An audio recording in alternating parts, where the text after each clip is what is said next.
Can I get in your car?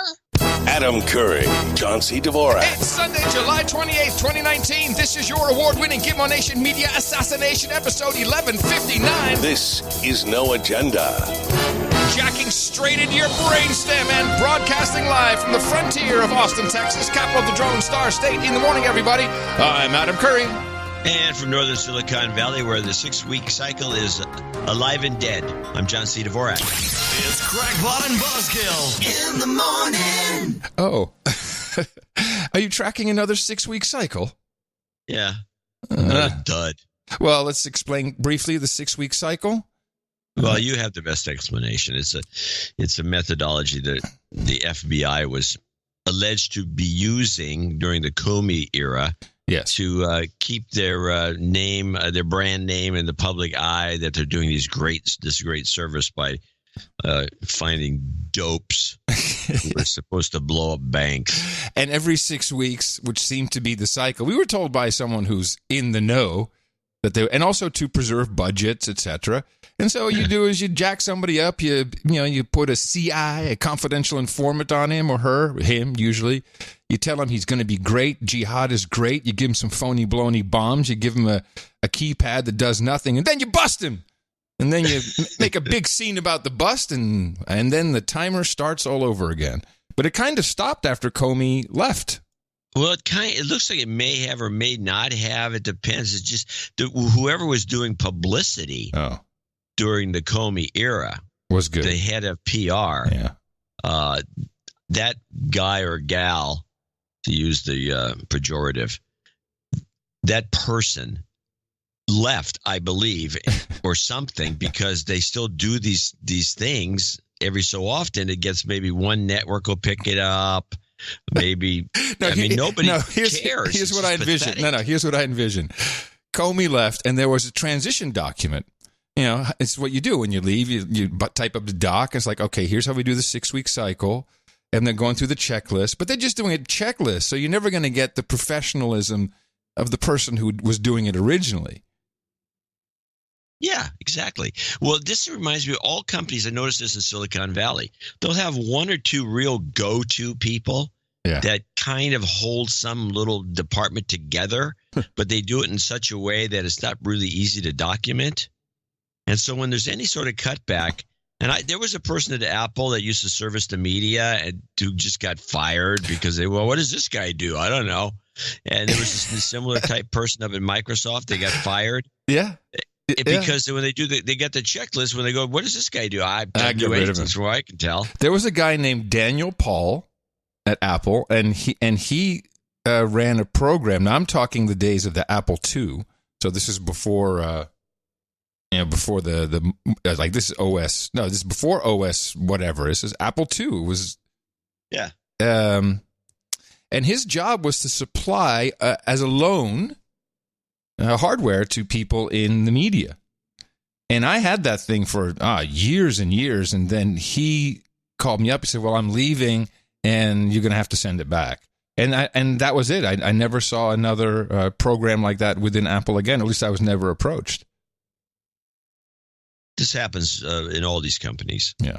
And so I believe the FBI probably had the same problem. That's why you're getting no publicity for any of these. These are all just run off as kind of minor stories that have nothing going on. They're failing. And so this is the one that just happened. It was, let's see, I think CBS is the only network, at least only one. That's where I got it from anyway. This is a clip, is 6-week cycle, another bonehead. A man was arrested on terror charges today at a New York City airport. Investigators say he was about to fly off to join the Taliban with the goal of killing American soldiers. Chief Justice and Homeland Security correspondent Jeff Begays joins us now with details. So, Jeff, what happened today? Jeff. Nora, investigators say the 33-year-old Bronx resident was taken into custody at JFK International Airport this morning. Delaware Mohammed Hossein, originally from Bangladesh, Bangladesh, but now an American citizen, was about to board a flight to Thailand with a final destination of Afghanistan. And his goal, according to investigators, was to fight for the Taliban against U.S. soldiers. Hossein, dressed casually and shackled at the ankles, was arraigned in federal court on terror charges this afternoon. Investigators say that he had been planning to join the Taliban since September of 2018 and had been under constant surveillance by the FBI. In conversation with one agent, Hossein allegedly said, "I just want to take a frickin' machine gun and just shoot everybody and kill them all." Americans attempting to join foreign terror groups, it's not uncommon. Since 2011, nearly 80 Americans from 20 states have traveled abroad to fight with jihadist organizations, though most have gone to Syria and Iraq to join ISIS or al-Qaeda. Now, wait a minute. When did he write that line about, "I want to take a freaking machine gun and gun them all down"? When was that? Was that before this arrest? Way before this arrest? It was before the arrest. Well, they should have done something then. Well, it wasn't. You got to match the dates. It's got to be 6 weeks. I'm sorry. Yes, they could have busted the guy months ago. It seems to me, from the sounds of it, they've been following him for years. It sounds like. Yeah. The transition document said, "Wait 6 weeks. Go to line 1." Okay, there we go. And we're doing it all over again. Yeah, they had to wait. You're right. The timing was off. They probably have about 10 or 20 guys on the right now that are being observed and ready to pick up. I mean, they're going to have to do something a little more spectacular to get any attention. Yeah. This was a dud. I mean, it wouldn't have been a dud maybe 6 or 7 years ago. When when this kind of thing noticeable. Yeah, and this would have been played up much more. I guess there was too much. It would have been played. Oh, there he was in court. They would have had the local news stories would have done something on it. It would have been played up by everybody. It would have been pushed. But no. Well, it's obvious that the Mueller news is ruining everything. So you can't get anything in edgewise. The last 6 week cycle story we had, which was about 6 weeks ago, coincidentally, was another one that was similar. It could have gotten somewhere and never went anywhere. And I think I'm now marking these stories. I'm heading them all with the term 6 week at the beginning of the clip. So we can start digging them up as time goes by to show this pattern is still pretty much the same. Yes. And will you be using the AP style guide of everything under 10 you spell in letters? No, I'm using the number 6. Okay. I only learned this recently. I didn't know that was a thing. Yeah, it is. Yeah. It's always a thing. So all I saw was a lot of posturing, a lot of talking about Mueller. Mueller. I still have. Where's our Mueller? Where's our Fletcher Mueller? We got that. Hold on. I still have the distinct feeling that I don't know You think I'm crazy to think it, but the idea of another special prosecutor. Another prostitute. Another special prosecutor. That could happen. Mueller! There you go. There you go. Yeah, thank you, Fletcher. Wait, do we have a different one than that? That was Mueller. It should be Mueller. Let me see. Mueller! There we go. We've got all varieties. I think that the best clip I found, which is very, very short, is one of those "The Truth Wants to Come Out" about the Mueller testimony. This is Stephanie Ruhle.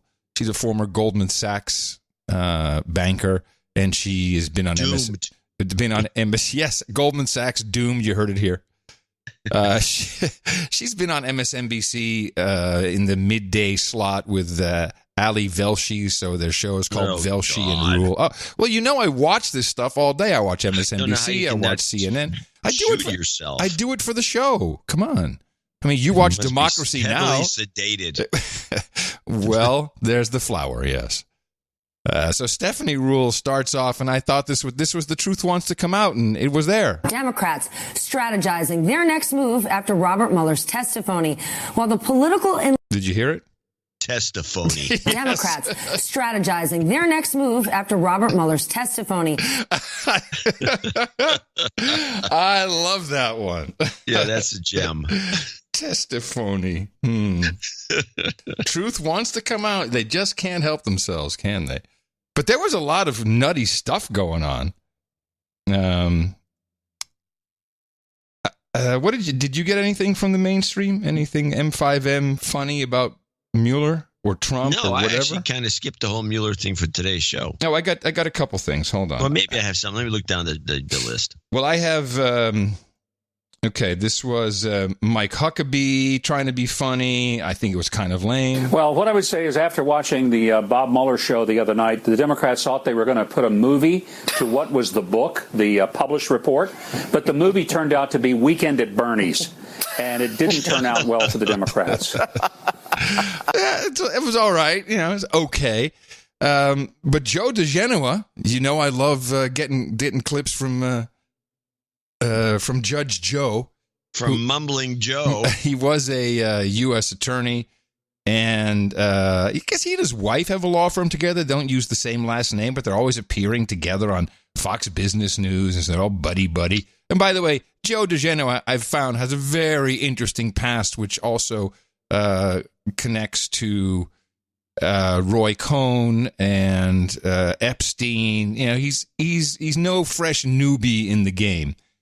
But he did agree with me on who had actually created this Mueller report. This was an ignominious finale, and I am happy for the country that they got to see someone totally incompetent, unaware, completely unable to respond to legitimate questions from both Republicans and Democrats. What this proved today was what we've said all along. This was the Weissman investigation. Andrew Weissman ran this from beginning, and when you see Bob Mueller in that pathetic display today, you know what happened. Weissman did it all. He made sure that Roger Stone was arrested in the middle of the night with SWAT teams. He made sure that Paul Manafort was put in solitary confinement in an outrageous display of prosecutorial vindictiveness. Bob Mueller slept through this event from beginning to end, and today his ignominious finale showed him asleep at the hearing. So there you go, Andrew Weissman. That's pretty much the only example I have of any M5M, and this isn't even the real Fox News, it's Fox Business News, anyone bringing up Andrew Weissman. It's not being discussed left, right, center, anywhere. Are they afraid of this guy? Start getting discussed. I think they're afraid of this guy. Oh, that's possible. It's possible. He's a badass. And he could be like just a badass. Well, he brought down Arthur Anderson. Yeah, that's pretty badass. Yeah, that's really, yeah. So maybe nobody is, well, I mean, it's like somebody like your buddy there who you always clip. DeGenoa, yeah. You know, he's just a freelancer out there doing, I mean, so he's not involved in anything. Right. But the networks, you know, if you're a badass guy up there in that position and you're one of the networks, you can go after any one of the networks. Yeah. The networks are very vulnerable. Yeah. So they maybe just to put the kibosh on it. There's your favorite word again. But is it kibosh or kibosh? You said kibosh. So I'm tracking. I said kibosh that time. Yeah. But okay. I will say kibosh. It's fine with me either way. To me, it's two different words. Yes. Yeah. But they mean the same? Yes. Okay, good. And they're spelled the same. And let me see. Yeah, that's another enigma here in our ammo belt. Yeah. That's really all that I had. Okay. Well, let's go to CBS then, because CBS, of course, is the, with Nora there. They got to pound the drums. Is Nora fired yet? That's what we want to know. Is she gone yet? Because no, but she did a story the other day. I think it was on Friday, where it was a funny story. She had a bunch of puns in it. She probably wrote it herself. A bunch of puns, and she was actually smiling. Oh. And if she would just smile instead of grimace, she could get through this, but I think they don't want her to smile. Now is she back to the long hair after that short hair adventure? Yeah, because I went back later after the show and I looked at those pictures. You're right. They're very masculine looking that way. It kind of removes all her feminine features. Yeah, she looks like a tomboy. And by the way, we're talking as TV executives here? No. Yes. What are you talking about? Well, I am. I got my TV executive hat on. Well, she looks really good when she ended. The show is typically the formula for today's news hours, all three networks.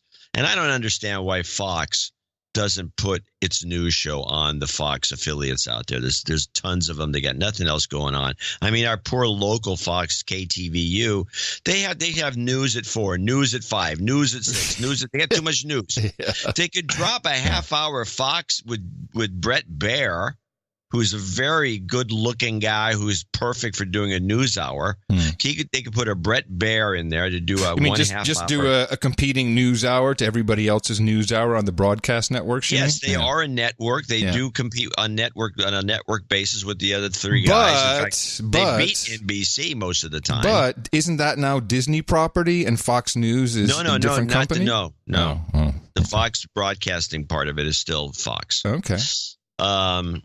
So they could do a half hour, and even if Anyway, they could do got a half. No, it's not happening. Got it. They could do a half hour. I don't know why they don't, because they do it on the cable channel. They could just take that exact same show and push it over to the affiliates, and it would be fine. It's not produced like a cable show. It's produced like a network broadcast news show, and it would be a little more competitive. But they all follow the exact same formula. And when one of them changes something, they all slowly change to that. And one of the things that developed over the years, especially when I was doing the 3x3 or whatever, this analysis. 5x5. Oh, no, the 3x3. Yes, you're right. The news 3x3s, yes. And I noticed that they've all come up with a kind of a happy feel-good story at the end. Right. Of all the broadcasters, a feel-good story or a tear-jerker, and ABC tries to do one. They try to give it's you one called of the human interest story, John. Yeah, there goes the Zephyr. Oh. 1, 2, 3, 4, 5, 6, 7, 8, 9, 10. Wait a minute. That's above the average, isn't it? I thought it was 9. No, it's been 10 for the last 3 months. Summertime. Anyway, so they're all empty anyway. It doesn't matter. So at the end, they do these little cutesy stories at the end, and so Nora did hers, and it was a bunch of puns about moving Halloween to the weekend, and she says it doesn't have a ghost of a chance. A bunch of these puns in there. And she had this cute little smile, and when she wrapped it up, and she would look great with it. She's good looking if she's smiling, but she doesn't. She's just grimacing with dead eyes most of the time. It does not work. And I don't know what they're going to do about it, because they can't make it a happy news show. I don't know why they can't, but they can't. Now, do you have a clip that goes along with this? No, but I do have a clip. I love the clip I originally introduced to start the segment, was the impeachment clip, which is there is Nora again with her grimace and her stern. It's called the RBF, FYI. Her face. It's called resting bitch face, RBF. Okay. Yeah, this is a thing women talk about. I've heard of RBF. I know what it means, and that's what it looks like. Yeah. So, and I wish her well, even though she's a real Trump hater. So let's listen. So they had to throw this impeachment bit. And by the way, this is only the segment of it. I couldn't play the whole thing. House Democrats started down a road today that could lead to impeachment of President Trump. They asked a court for documents from the Mueller investigation. Judiciary Chairman Jerry Nadler says he needs them for an impeachment inquiry. Nancy Cordes has more on the dramatic turn of events today. We're crossing a threshold. Absolutely. In a parting shot before a 6-week break, Democrats said they are stepping up their probe of the president. I would say we are in an impeachment investigation. It could lead to articles of impeachment, or it could lead to something else. In a federal suit filed today, the House Judiciary Committee is seeking underlying grand jury testimony from the Mueller investigation, especially material related to President Trump's knowledge of any potential criminal acts by him or his aides. The suit says the House is considering whether to exercise a constitutional power of the utmost gravity, approval of articles of impeachment. All they want to do is impede. They want to investigate. They want to go fishing. The move comes as some Democrats grow frustrated with the Speaker's more cautious approach to impeachment. The decision will be made in a timely fashion. Speaker Pelosi cleared the air with one critic today, New York Congresswoman Alexandria Ocasio-Cortez. Tensions between the two over strategy and policy had grown personal in recent weeks, the two sides trading barbs in the press and online. Do you think you were able to bury the hatchet with Congresswoman Ocasio-Cortez in your meeting? I don't think there ever was any hatchet. Well, she called you downright disrespectful. Well, we're in the political arena. In our caucus, we have our differences. Respect that. Nancy Cortez joins us from Capitol Hill after those tough questions there to the speaker. So, Nancy, back to that issue. What are the tough question? What tough question? That was great. Let's listen to those tough questions again. I don't think there ever was any hatchet. Well, she called you downright disrespectful. Well, we're in the political arena. In our caucus, we have our differences. Respect that. That's some grilling shit right there, man. Bam! Straight to the jugular with those tough questions. Nancy Cortez joins us from Capitol Hill after those tough questions there to the speaker. So, Nancy, back to that issue. What are the Democrats hoping to learn from that grand jury material that wasn't in the Mueller report? Well, it's not entirely clear, Nora, but they told us today that they believe that Mueller gathered some evidence of wrongdoing related to the Trump campaign and Russia that he ultimately decided was outside of his purview. And they think that if they tell the courts that they are considering impeachment, that a judge will be more likely to grant them access to that confidential information. The president called Democrats clowns for even pursuing it. Isn't that kind of, maybe I'm misunderstanding, but isn't grand jury testimony, isn't that really like sacred stuff? It's really never supposed to be released because it's not cross-examined. This is all grandstanding. It won't actually happen. They won't get grand jury testimony. No, they're not going to get anywhere. This is just grandstanding, just to keep the waving their arms. CBS plays along. Right. They did have a little line at the end that I thought was funny. You kind of stepped on it. You might want to play just the very end of that clip again because it's one of those things where they quote Trump and it really is kind of like a nasty quote and they just throw it out there. So Trump's an idiot to say something like this. Wrongdoing related to the Trump campaign and Russia that he ultimately decided was outside of his purview. And they think that if they tell the courts that they are considering impeachment, that a judge will be more likely to grant them access to that confidential information. The president called Democrats clowns for even pursuing it. Called them clowns. Yeah. I mean, it's just a little gem. Yeah. Well, he did. Yeah, I know. Clowns. Yeah, he did. You guys are clowns. And, well, you know what? They're right. And actually, I don't want to body shame, but if you put a red nose and a crazy wig on Jerry Nadler and some big floppy shoes, dude, he would look pretty much like a clown. Yeah, Fat Jerry. He's got the perfect body type for it. So the point is that what I think they're up to here is they're trying to make the case and to get votes. It's a vote getting technique. This is all about getting votes for the Democrats in the 2020 elections. And this one is about because they keep saying it and they're kind of hinting at it in this story as it continues. They yak about it a little longer. They're trying to convince voters, the ones that hate Trump, that might not go out and vote, but they hate Trump, but they're not going to vote necessarily for a Democrat. Mm-hmm. But if you can maybe convince voters that Trump is going to be, if he doesn't get reelected, he's going to be arrested and jailed. There is this, they're pushing this narrative.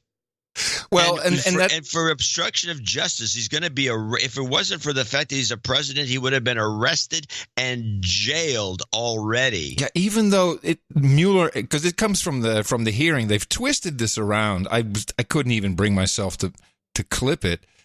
The twist, what they did is,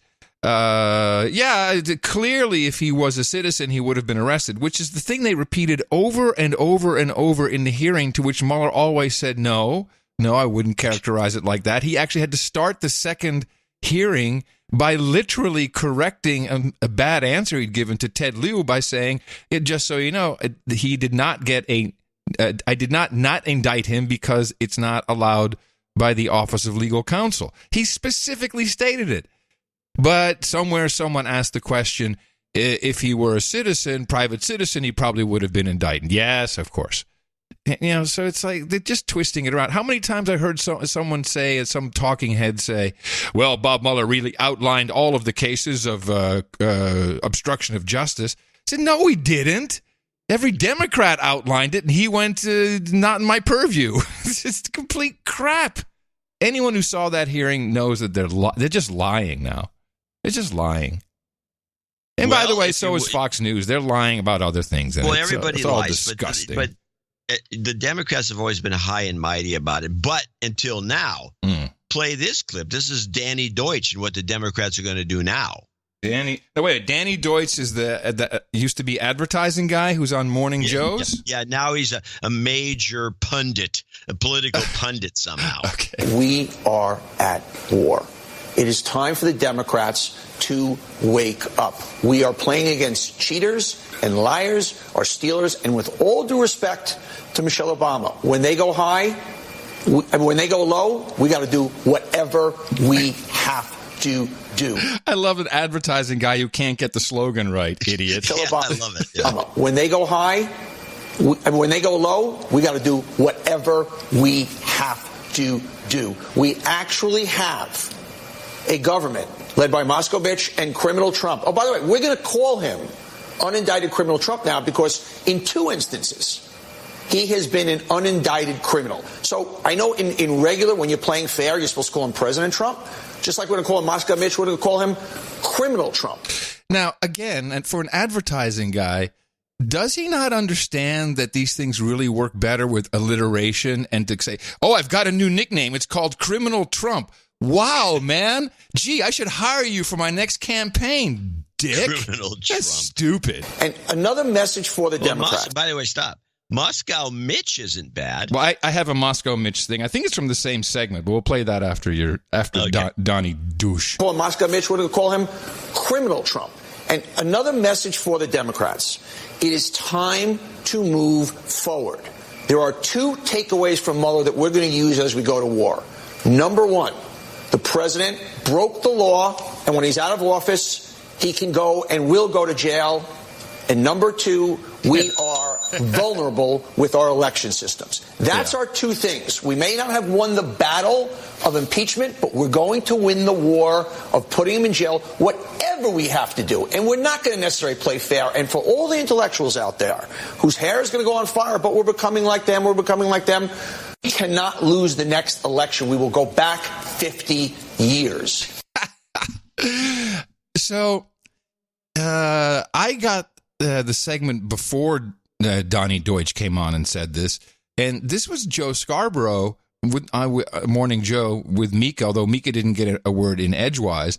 The whole thing was about 16 minutes long, and I guess that they came up with this. I think Moscow Mitch, you're right. It rolls off the tongue. There's actually a Moscow, Kentucky, where he's not from Moscow, Kentucky, but it's funny. It's Moscow Mitch because he blocked, we always got to say blocked instead of declined to take to the floor, the SAFE Act, which is I think I have the name of it. Yes, here it is. The SAFE Act, it passed the House, H.R. 272-2, and it is the Securing America's Federal Elections Act, or the SAFE Act.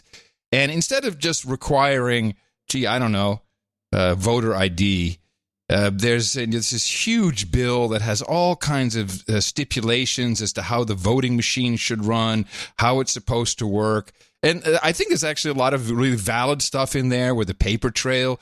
The problem is that federalizes the election, and I don't think that's the idea. Right, because the states are responsible for the elections. And so the Republicans are saying, well, if you do that, then who knows what's next? So I don't know if they can get around. Anyway, Moscow Mitch, because the last statement Robert Mueller made in his 6-hour testimony was, the Russians are ongoing as we speak. The Russians are hacking as we speak, even though there's zero evidence. There's only evidence of server pings and port scans. There's no actual hacking evidence. There was one case where someone, and it turns out it might have been Department of Homeland Security, got into the registration database, but not into the voting machines themselves. And above all, I'm pretty sure that no one wants to change the voting machines. Everybody's got their favorite manufacturer in their state, and they've got it rigged or not the way they want it. So no one really wants to change that infrastructure. It's all set, and it's like, just leave it the way it is. But now, of course, that means that, and it's a big setup, and I hope the president sees it. If he wins, it'll be because Moscow Mitch rigged the elections through the Russians, and this is what they're going for, and that's how once again Donald Trump won thanks to the Russians. Here's the Moscow Mitch. He could not stop saying it. This is a montage. We remember back then, the warnings came, but Moscow Mitch, that being Mitch McConnell of Moscow, Kentucky, Moscow Mitch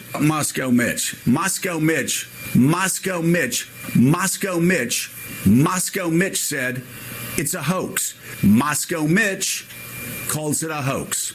Moscow Mitch says it's a hoax. There's an oligarch that I've read is going to be setting up a big aluminum plant in Moscow Mitch's home state. I don't know if that's it, but how can Moscow Mitch keep denying that Vladimir Putin continues to try to subvert American democracy? I love that you're calling him Moscow Mitch because, frankly, it's a continuation of something that you. What am I supposed to call him? Cocaine Mitch? He's not. People call him Cocaine Mitch. Maybe, I don't know. Maybe he's right. I mean, he's only Cocaine Mitch if he's running cocaine to Moscow because he's Moscow Mitch. Okay. Wow. That'll stick, though. That'll stick. Oh, I don't know. I like it.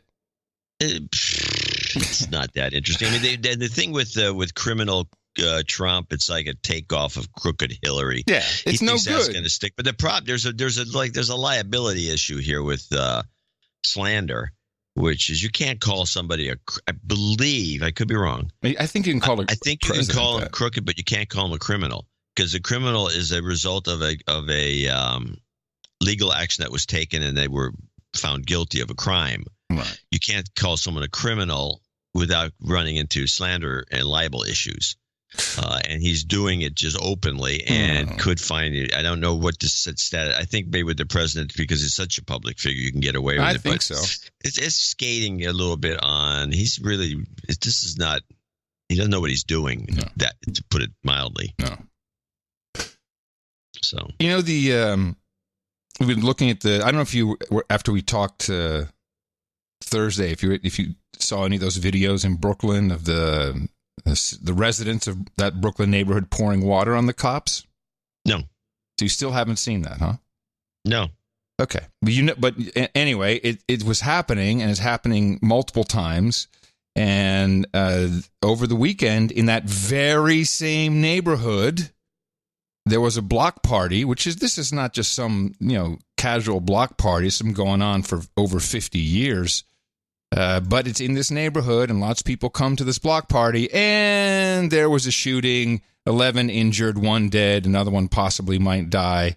Now, the cops did show up for that, but I'm not quite sure what it says or what it means, but I found the coincidence interesting. And then I got an email, because I was very curious. We talked about on the show, why is this happening? Why are people disrespecting the cops in their own neighborhoods? And we got a nice note from one of our producers.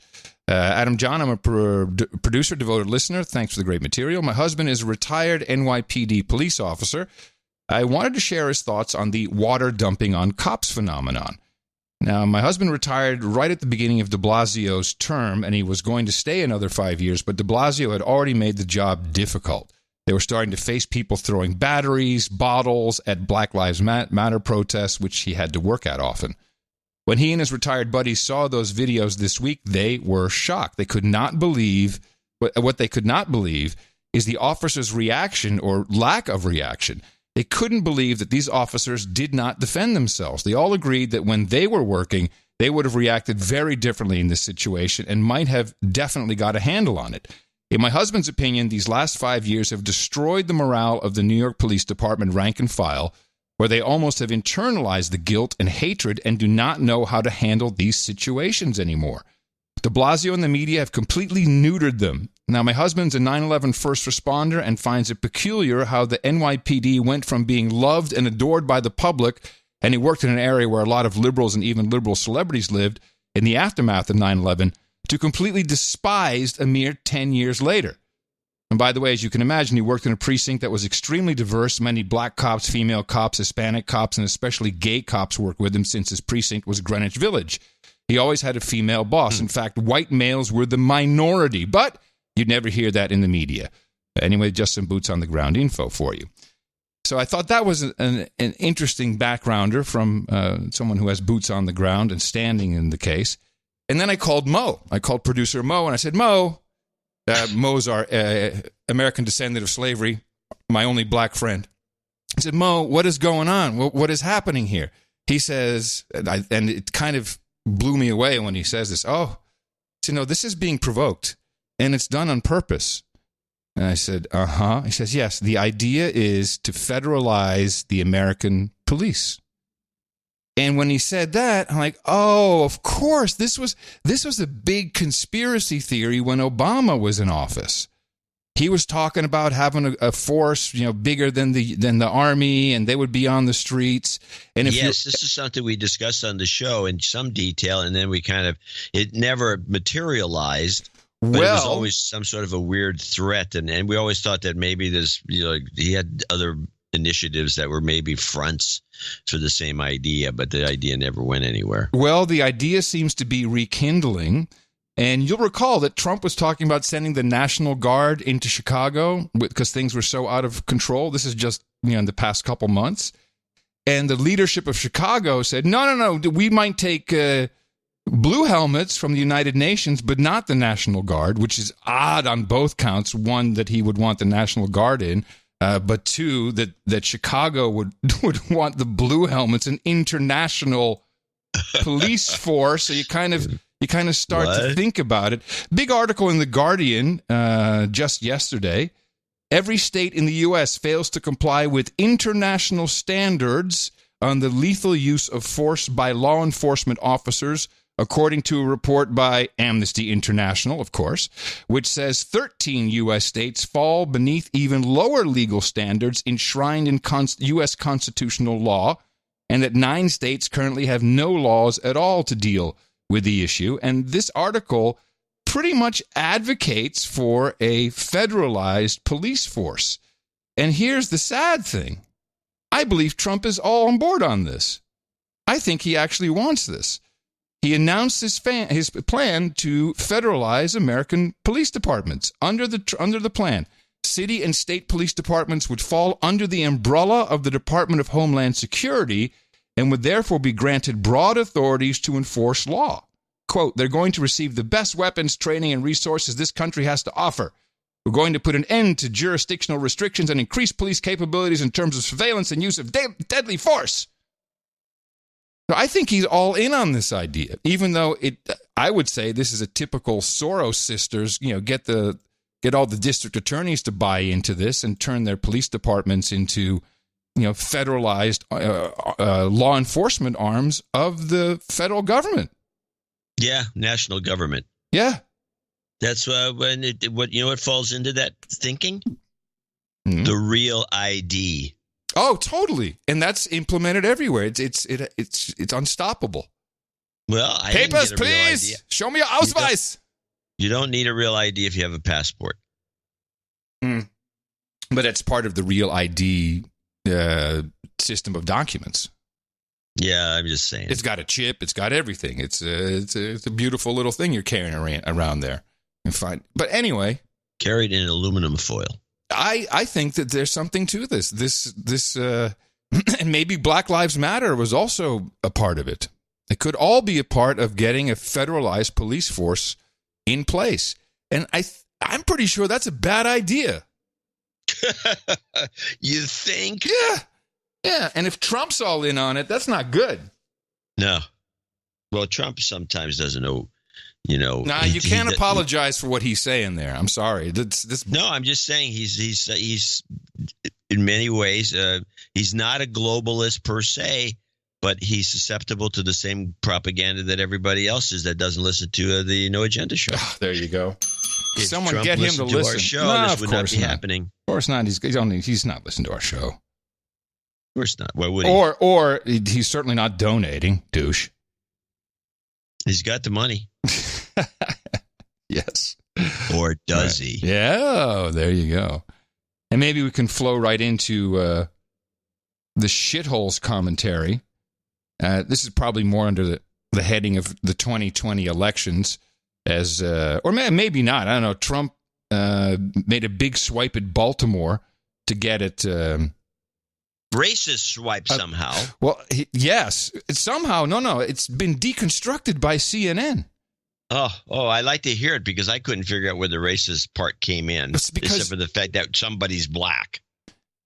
Well, I know, man. He's using all kinds of racist terminology. Oh, he's using code. Yeah, of course he's using code. Oh, code. So the background is that Trump swiped out at Elijah Cummings because Elijah Cummings hates him. Yeah. If you want, we can play the background, right? Oh, yeah. I do have. Yeah, of course. What is it? Trump versus Cummings? Yeah, that would be it, part one. President Trump is under fire tonight after an attack on another prominent African-American member of Congress. This time, the president lashed out on House Democrat Elijah Cummings. It's the latest in a series of attacks on congressional leaders. Paula Reed begins our coverage tonight from Washington. Before heading out for a round of golf this morning, President Trump launched a Twitter attack against Maryland Congressman Elijah Cummings, claiming his district is a disgusting, rat and rodent-infested mess. Cummings' district includes much of the city of Baltimore and reaches into Baltimore and Howard counties. The president tweeted Cummings should spend more time in his district to help clean up this very dangerous and filthy place. The attack appeared to be related to a July 18th hearing on border detention facilities where Cummings sparred with acting Department of Homeland Security Chief Kevin McAleenan. We're doing our level best in a very... What does that mean? Oh, yeah. What does that mean when a child is sitting in their own feces? Child! Can't take a shower. Child! Come on, man. Child! What's that about? None of us would have our children in that position. They are human beings. Today, the president insisted the border is clean, efficient, and well run, just very crowded. Cummings responded by tweeting that he goes home to his district daily and fights for his neighbors. He then urged the president to work with him on addressing prescription drug prices.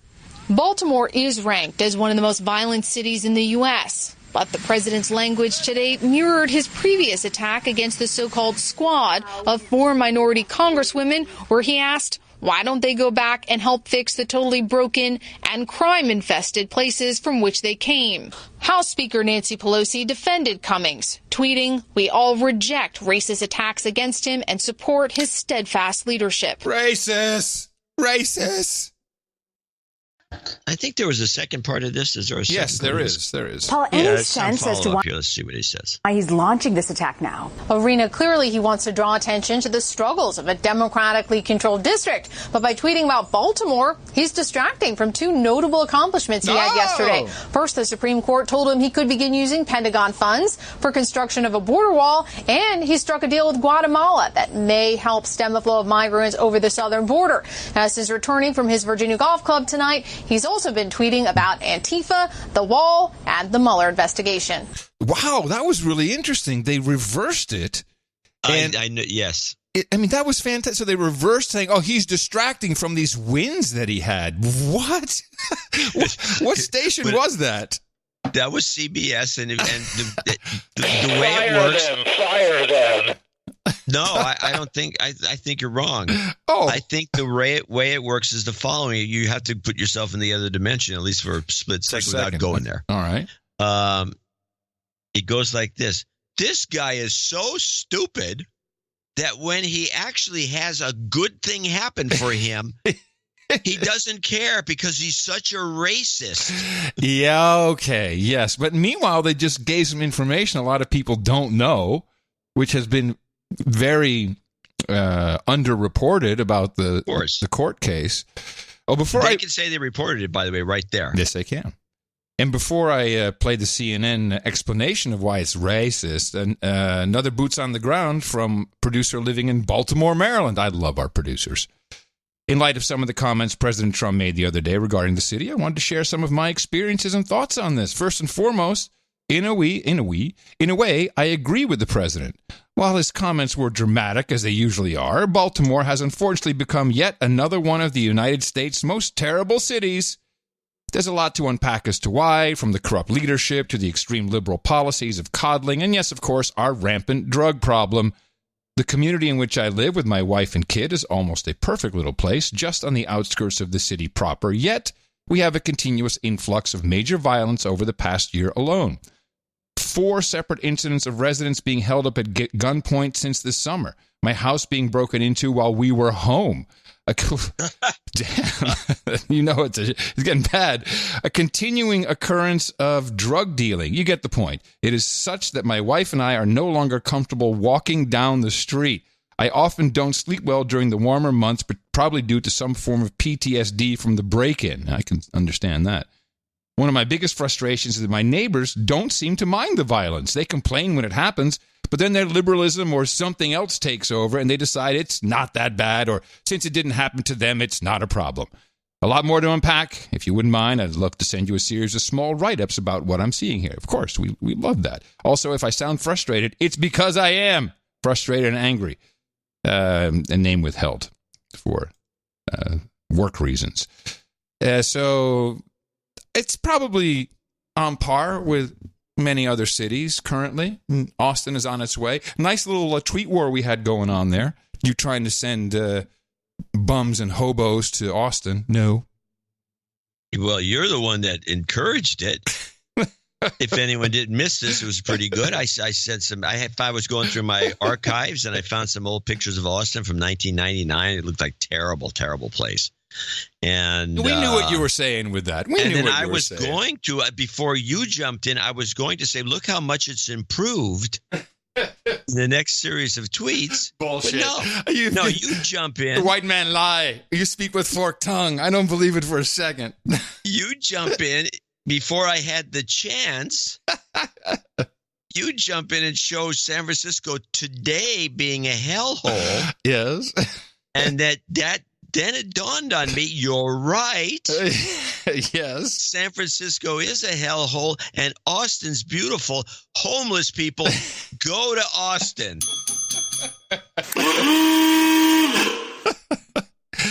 Well worth the price of admission, which is nothing on Twitter to see that.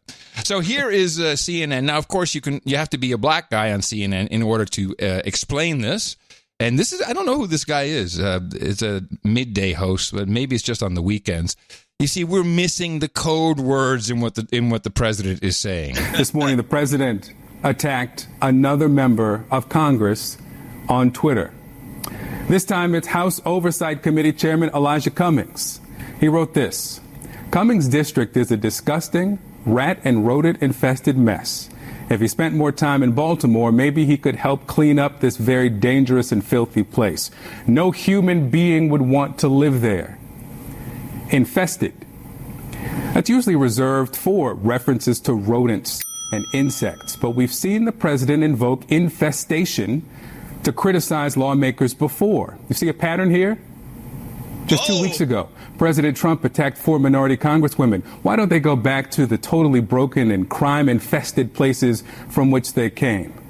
Reminder, 3 of them were born here. All of them are American. Infested, he says. A week before his inauguration, January 2017. We do have to at least stop. And Scott Adams made a huge stink about this in his little thing. Oh, really? Yeah, he says, they always read, why don't you go back to the crime-infested, blah, blah, blah, but they never read the rest of the tweet, ever. Oh, there was more to the tweet? They never read the rest of the tweet. I saw the tweet when it came out, and I don't have it in front of me, but I can paraphrase. It says, go back to the crime-infested place from where they came, fix it, come back, and tell us what you did. Yeah. So there's the notion to come back, right? So they're not telling them to leave and stay there, right? And that. So in this case, with infested being the code word, he would really be asking for infestation to return, which he's not doing. So I got the whole thing is this is another made up. I'm so upset by this guy thing. I'm surprised they don't bring putting him in prison after he gets out of office nonsense. But okay, but that needs to be mentioned because they refuse to read the rest of the tweet. Even the CBS report that we had earlier on impeachment, they read part of the tweet and then they didn't read. They showed it on the screen and then they had it highlighted and only read from the gut of it. They didn't read the whole thing. I mean, it's just ridiculous. But okay, go on your merry way. Places from which they came. Reminder: 3 of them were born here. All of them are American. Infested, he says. A week before his inauguration, January 2017. Wait, more proofs. Congressman John Lewis should spend more time on fixing and helping his district, which is in horrible shape and falling apart, not to mention crime infested. Donald Trump has tweeted more than 43,000 times. He's insulted thousands of people, many different types of people. But when he tweets about infestation, it's about black and brown people. Oh, okay. Oh man! No, I said that's not a clip of the day, but I'm going to give you a borderline so at least get credit for digging it up. That's pathetic. Clip of the day. That is so pathetic. I love that payoff. Oh man! Hey, I have some important data about the closed captioning mystery. Oh, I'm interested. Yes. I brought it, by the way, before you do. I got to at least catch up my side of the bargain, which is I talked to the kids about it. And they both say, well, the sound quality is so bad. Hello, sound engineers. The sound is so bad that you have to have it on sometimes. And so we're watching something the other day, and somebody says something. They go, yeah, what do you think of the Valsaba? And then I said, what did he say? What did he say? And Jay says, maybe we should turn on closed captioning. Well, the analogy is spot on because what you conjure up with that, and by the way, almost everyone who responded and the number of people who are using closed captions today on movies and television, and that's really where it's most interesting to me. I mean, that people do it on, watching anime or other things, and whatever. I'm really talking about you're watching television. Almost everyone says, I think the sound mixing is shit, which would mean now when a movie goes to... I know what it means. It means the sound mixing is shit. Yeah, but I'm trying to draw an image for people. Yeah.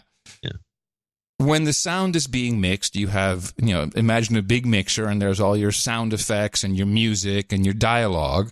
And to many people, and I guess it happened to you as well, I don't know if it happens often. I certainly don't have it very often. It sounds like the fader on the mixing board of the speech of the actors is too low. I think that's what most people are characterizing this as. Now, for sure, although no one has written in with any real technical data of this being a rampant problem for everybody and an explanation as to why, or, is this not the default configuration that you get a good mix, even if it's 5.1 surround sound, you can hear it perfectly on a stereo set or in any type of situation. So I haven't received any of that, but I did get an email from quite an authority on the topic, and I'm talking about the auditory processing angle of what may be happening with people's hearing. And this came from producer Mariella. I'm going to read from her email. The young lady who wrote to you and John last year with my associate executive producer note about how the No Agenda show helped me to survive a brain aneurysm and 2 brain surgeries 2 years ago. Remember this nice note we got from her? Yes. She said, never forget, listeners, No Agenda is great for brain health. And, it was very nice, and she gave us a lot of credit, which we, of course, could not accept. But she says because of whatever we're talking about, it really helped her improve her brain health. Well, it turns out she has a lot of standing in this area. I am a speech-language pathologist and published clinical researcher in Oregon. While a graduate student earning my master's in communication disorders in the filthy and decaying Portland, I was a student research fellow in the Cochlear Implant and Research Lab at Oregon Health and Sciences University, one of the top health research institutions in the country. For 2 years at the lab, I led the experimentation and data collection at the National Institute of Health funded research study that was looking at the differences in auditory processing data between individuals with normal hearing thresholds and those with cochlear implants. Now, you can imagine my joy when I get this. Right? Like, oh, okay, here's someone. And I have learned a lot about hearing because of my hearing aids and the research I did into that. And just to review, auditory processing difficulties is when your ear is perfectly capable of sending the signals into your brain, but your brain is not processing it correctly, and so you can't hear anything, certain things, and this is her direct field of research. In order to do this, I conducted several experiments that looked at various aspects of auditory processing in both these groups. The most important and relevant of those experiments was using an EEG machine to measure the auditory evoked potentials and latencies in the auditory brainstem's response to sound. Now, I'm going to explain what this means because I had no idea, but they can very accurately measure how you are processing sound. And the way it's done is with two little electrodes, which is scalp electrodes, and they measure, I guess, some kind of protein.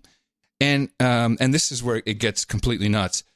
When you hear a sound, when they have the EEG, what is EEG? Electronic electrograph or something? I'll look it up. Yeah. It's been around for a while as far as I know. This thing is, it's not a very, it's like some hot shit new technology. They just put on your brain with a bunch of probes, the electroencephalogram. Okay. So here's what's cool about it. When you hook someone up to this with just two of these scalp-based probes, you can actually record the waveform of what someone is hearing at that moment. And it is, in perfect hearing, identical to the waveform that went in. So, and it's very rare that you can do these kinds of experiments because you're, in essence, you're getting exactly what the brainstem is doing and sending off to whatever center so that you heard something. Now, this woman who she pointed me to, Nina Krauss, who I have all of her links in the show notes. She's a scientist, and she did a demonstration, and I hope the sound is, of course, a sound demonstration is always done with a room mic and not close mic'd. But what they discovered is when they were measuring this, you put sound in, you get the waveform on the EEG readout. What can you do with a waveform? You can take that waveform, put it into Audacity, and play it back. And she showed doing that. It's mind-blowing. And the shittier it sounds, or certain parts of it, shows the latency in your auditory processing. So this is a true representation, with good hearing in this case, of what you are and are not processing when it comes to sound. I just want to play this minute and a half of this Nina Krauss so you can get an idea of how effective this test is. Okay, so how do we measure sound processing in the brain with this very, very fast precision? Just with a couple of scalp electrodes. So we play a sound, and here is the sound wave, and here's the brain wave. And what do you notice right away? They're similar, right? The sound wave and the brain wave actually kind of resemble each other, which is very uncommon in biological systems. Usually you're looking at some response that is a very abstract representation of what it is that you're delivering to the system. And when we saw this, we saw that, we figured this is electricity. We can play electricity back through a speaker, and it ought to sound like the sound wave, and it kind of does. So So what she's doing now is she has a slide up, and she has the original sound as heard by the person, and then she plays the waveform that came off of the brainstem, played back in essentially Audacity. Sound wave, brain wave.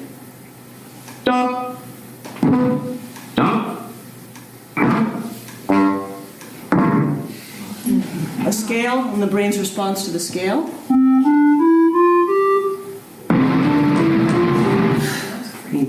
Little Mozart, and then the brain will.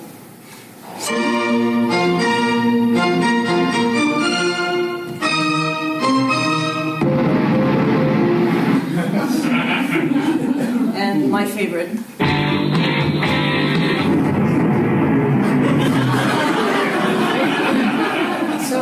So you get the idea. They can actually play back what your ears heard and what your brain processed. Now the mixer analogy comes back because how you process sound is each individual. Your variance of how you process sound is based on neuroplasticity.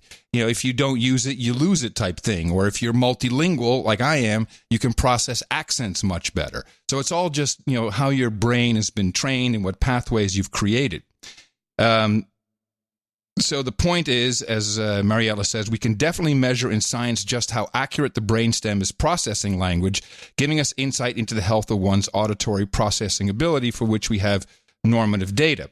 And she says it comes back to the idea of brain plasticity. The human auditory system is a top-down biofeedback system. Incoming stimuli shape how the brain processes those stimuli by stimulating our reward system, like serotonin. These are things you get from social networks, by the way. Strengthening our neural connections for things like speech processing. And the more exposure to those complex stimuli, the better the brain is tuned to focus on those exact stimuli. With that in mind, if this generation we're discussing are missing out on crucial opportunities to engage in communicative interactions in naturalistic contexts, such as one-on-one conversations with caregivers, friends, etc., it's a near certainty that over one's lifespan, that would decrease one's overall auditory processing ability. And he said one final important thing. Hearing speech in noise is one of the most important markers of auditory processing ability that's been frequently identified in research. That is to say, the better an individual's ability is to hear speech in noisy environments, the better their overall processing skills are. This is because the part of our auditory brainstem's job is to block out competing stimuli. We developed this ability during the early history of Homo sapiens. Cavemen, for lack of a better term, were tribal and did not have language. In order to survive, they relied on filtering through the external auditory stimuli around them to determine if their environment was safe or dangerous. So I extrapolate this. I'm not a scientist, but I think that if the sound mix is off, let's just take that as a top line given, everyone complains about that, and you start using closed captions, it is entirely possible that the ability to hear speech in a noisy or complex sound environment starts to diminish. And then you just may be stuck on closed captions forever. And I think that may be something that's happening. In fact, that was a roundabout way to go into Tipperary that I did not expect. Couple of things. Maybe. Doesn't account for it's fine. And I think the theory is good that what you're saying, which I wish you would have teased it better. What you're saying that is having the captions all the time is going to hurt you. Yeah. Because you're going to be you're going to lose that. Although in the fact of learning languages, you made the point the other day, which is just the opposite of this, which is how the Dutch would play their American movies with closed captions, and you could learn English a little better than the Germans who overdubbed everything. Look, I'm just telling you what I was sent. No, it's okay. I just want to get back to what I still want to get back to my problem that I had hearing somebody whispering on television. I think everything that you said there is fine, and I think it's probably correct. But I still believe this is all part of the Dolbyization of the sound. I think Dolby 5.1 is the real basic problem with the sound in today's movies on TV. Yes, I think it's screwed them up. I think it starts there, and I agree with you. I started with that. How many people do you know have a center channel, a real one? No, I agreed with you when I said that at the top and the close, that is the most common thing people complain about. Now, I think this happened to me, and I'll explain why, or this similar occurrence. For quite a while, when people would listen to the No Agenda show, your volume was low. It was about 3 dBs lower, 3 dog biscuits. Now, my meters, because you have to trust your VU meters, were showing the exact same level. And I was hearing you at the appropriate level, even though the recording was not the same. I think that what happened to me is I saw the meters, I saw they had to be the same. I believe that I was picking you out in I was moving up that slider on my auditory processing to put you on equal footing with my own voice. And it threw me for a loop. And then once we figured out that I was totally hearing it wrong and it was being recorded incorrectly, we were able to rectify the situation. But that could have easily been me just wanting to hear that louder, and I processed that differently. Or it could have been psychologically, some deep, deep psychology of you definitely wanting to get me down 3 to 4 dBs so you could constantly boom your voice over mine. Yes, that's what I think was going on personally. Because I hate you. Exactly. No, you just like your own voice better. Anyway, I want to thank Mariella and also congratulate her. It's her birthday today. So happy birthday. Is she on the list? Yes, I put her on the list. And before we take a break, I do have something very important to share with you. In fact, this harkens to your newsletter. You had a trifecta of sad animals today. I saw that was... you had the beagle, the broke beagle, sad puppy. You had the sad panda, sad cat. Sad panda, sad kitten, the trifecta. And we had already agreed we were going to try and use the elitist trick, which is to abuse children into making a plea for people to donate to the show. And we had asked, because if you have Greta Thunberg for the Green New Deal, we had these kids reading the horrible emails from the children who were caged at the border, ripped out of their mother's arms and jammed in a cage, forced to drink out of toilets. And it's effective and it works. So we need that too. Hold on a second. This is up for debate because there's been a twist in the psyche of the Americans and the world consciousness, which is where they feel more sympathy and empathy to dogs more than they do people. Yeah, thanks for derailing my introduction. We'll just leave the dog part alone, and we'll hear from our first child. Oh, we finally got some good. Yeah, I'm not going to let you walk on it either. Okay, you ready? Yep. My name is Felix Wilson. John and Adam are looking for an exit strategy. If you don't do something now, it will reach a tipping point. They'll find something else to do and there will be no more show. Without No Agenda, our amygdalas will be left as well, and there will be no more goat karma for anyone. Please go to Dvorak.org/NA and donate now. It's for our children's amygdalas. Do you feel it? The amygdala part may be going overboard, but okay. But it is like the unbelievability of these kids, sure. We will have the full version of Chris? that. That's Chris's son, Squire Felix Wilson. The kid's on his way to a career. Yeah. The full version at the end of show mix. And with that, I'd like to thank you for your courage and say in the morning to you, the man who put the C in cochlear implant, John C. Dvorak. In the morning to you, Mr. Adam Curry. Also in the morning to all ships at sea, boots on the ground, subs in the water, and all the dames tonight. In the morning to our troll room and all the trolls who are occupying it. NoAgendaStream.com, where the trolls hang out. They do it live every Thursday and the second Thursday of the week, sometimes called Sunday. But there's always something going on 24/7. There's lots of shows. Go and check it out. Make an acquaintance. Ask for an invite to NoAgendaSocial.com. It's all in the troll room. That is NoAgendaStream.com. In the morning to the artiste we had for episode 1158, title of that was Taking a Mueller. And Mike Riley brought us, we just saw another beautiful piece of work. Is this now a third in a row from Mike Riley? I believe it is. So he's got the trifecta. He's got the trifecta 3 or 4 guys to do that. He had the bird with the camera lenses. Of course, the birds aren't real. We have learned that on the last episode. And Got a lot of good responses. It was also one of those beautiful, big, bold, colorful pieces that really works when people see that show up in their podcast app or wherever you get podcasts from, and it just invited you to click on it. And it's highly appreciated. It's part of our Value for Value network, where you can contribute in many ways, and Mike Riley did that in spectacular fashion. And you can as well, and can also see all of the art that our artists did at noagendaartgenerator.com. Thank you again, Mike Riley. All right, we do have a few people to thank for show 1159. Quite a few executive producers, all pretty much jammed in the same price category. It's kind of interesting. Joseph Finley at the top of the list with $333.33. And he has a note saying, ITM, gents, and troll room of jingle, Hillary barking, two to the head, don't stop raffing. Look at the juice. Your comments about no one reciprocating on the snap stock triggered me. The newsletter said Sad Animals worked.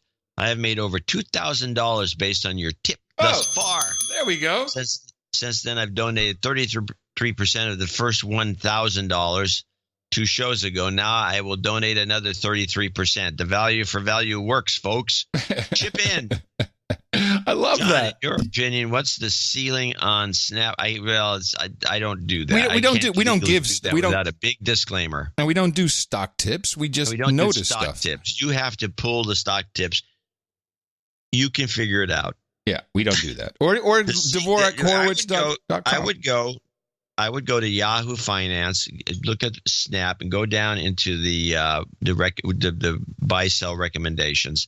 But what particular brokers are recommending it, and then scrounge around, and you'll see a bunch of predicted limits. In fact, Yahoo does them pretty well, and that's, to me, is always like a 6 month number. So take it for what it's worth. It'll be way low.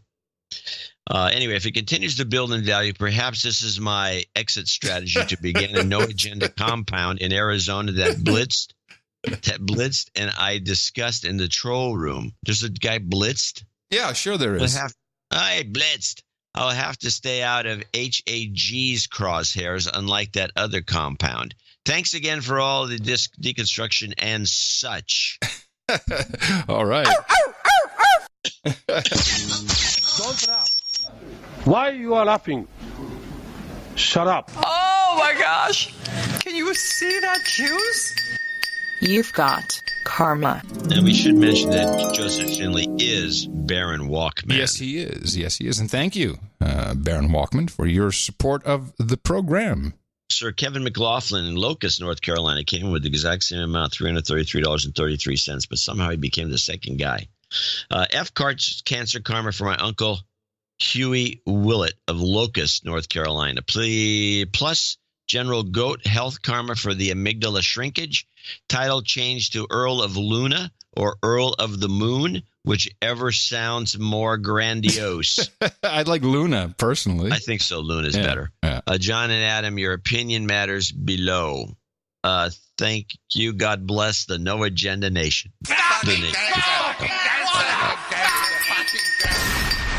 You've got karma. You got to dig up your little jingle. Bomb! News bomb! I was ready for it this time. Yeah, I noticed. That's very unusual. Oh, I've been doing that for a while now, but you just notice it now. Is that right? Yeah. Okay, onward. Whoops. I have to hit the escape key.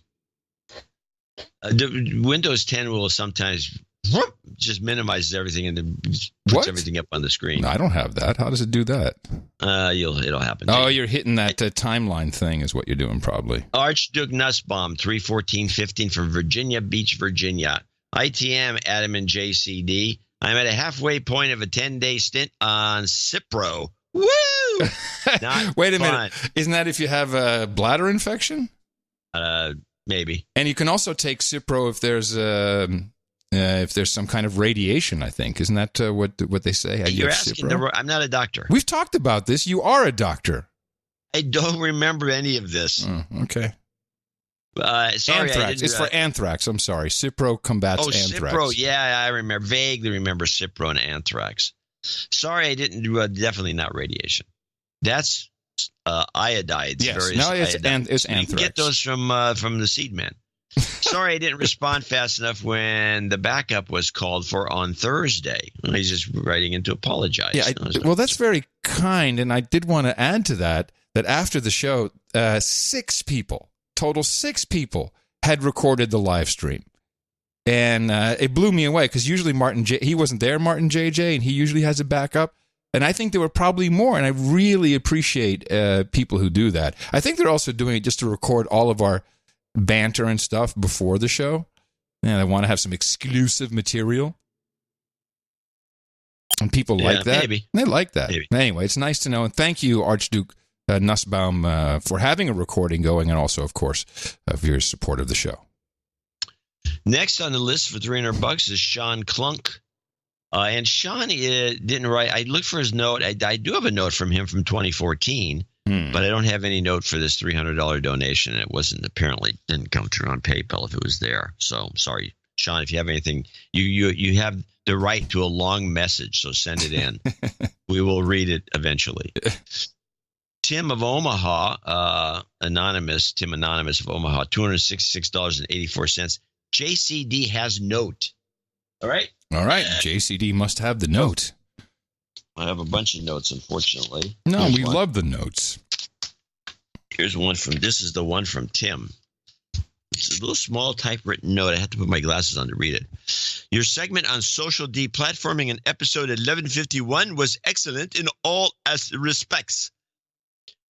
In fact, I thought it was so important that I forwarded on to my now independent human resources. My apologies for not getting this to you sooner.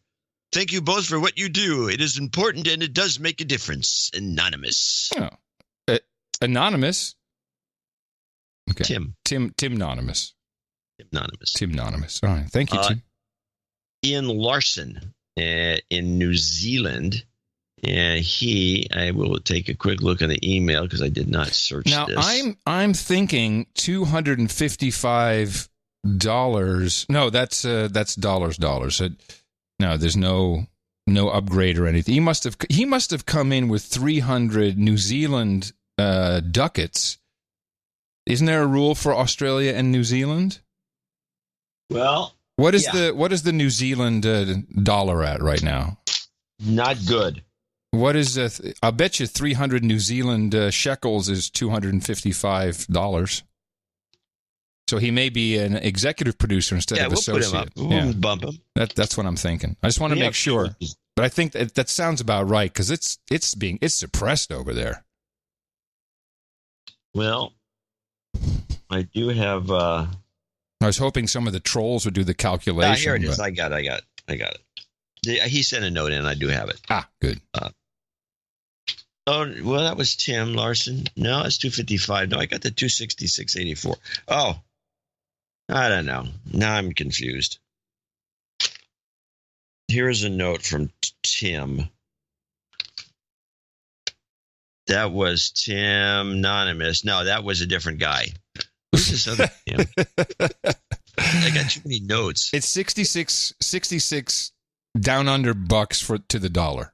So yeah, he'll be an executive producer. Well, I gotta read this other note in the meantime. Okay. This is the 266.84 note. In the morning, first I would like to apologize for my penmanship. A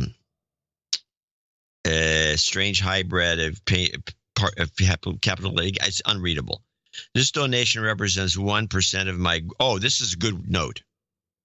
$266.84. This is the one from Tim. Yeah. The anonymous one is some other guy. Sorry. It's okay. But this is worth listening to. This donation of 266.84 represents 1% of my gross income for 2019 so far. Wow. So he's made, that would be add 100 to it. So he's up to, $260,000, it sounds like. Wow. I have been a douchebag for a long time, and I feel something of any karma. I need some karma since I started listening in the days before show 33. Listen to the Grand, and when Freddie, he was there when Freddie the Firewall was introduced. And he misses him? Is that no, he doesn't say that. Nobody says that. No one has ever said that. No one mentions that. No. I'm an information security dude named Tim. Prefer to be called cybersecurity, but for me and cyber kids and Lord, bad memories of the disgusting 90s is something about the chat room. Goes on with some mumbling, some more stuff. I made my final payment towards my student loan back in June, so expect more frequent contributions. Maybe he's making good money. He says, I can afford to match my 10% tithing contribution to the Church of Jesus of Latter-day Saints. He's a Mormon. A Mormon who can't write, who does not have good handwriting. That's very unusual. Regarding Adams claim that the church owns Ancestry.com. That is not true. The church does have a partnership with Ancestry for sharing genealogy, but does not have an ownership interest. This is a long time ago, and we did correct it at the time.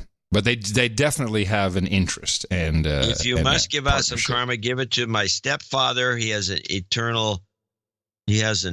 internal disease with blocked arteries in on his foot. Needs good health. Thank you, Tim. All right. Okay, we give some karma. And does he need a dedouching? Did I understand that? Is his first? Well, I mean, it seems like he does, but he's gonna. I'm giving it to him. You've been dedouched. You've got karma. I'm just crazy on the karma today. So 384 New Zealand ducats is $255 US. That's Ian Larson. Yes. Now, that didn't come in as a check, so that came in PayPal, and I do not have anything for that. Okay, but we'll make him an executive producer, as that is the rule for Down Under dollars. Right. Okay, good.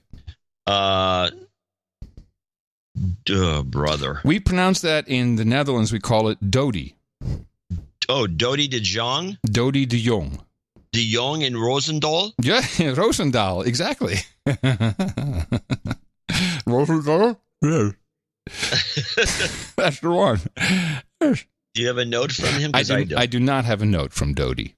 But it's associate executive producership. Thank you very much, Dodi, from Roosendaal. I have one from March 26, 2019. No.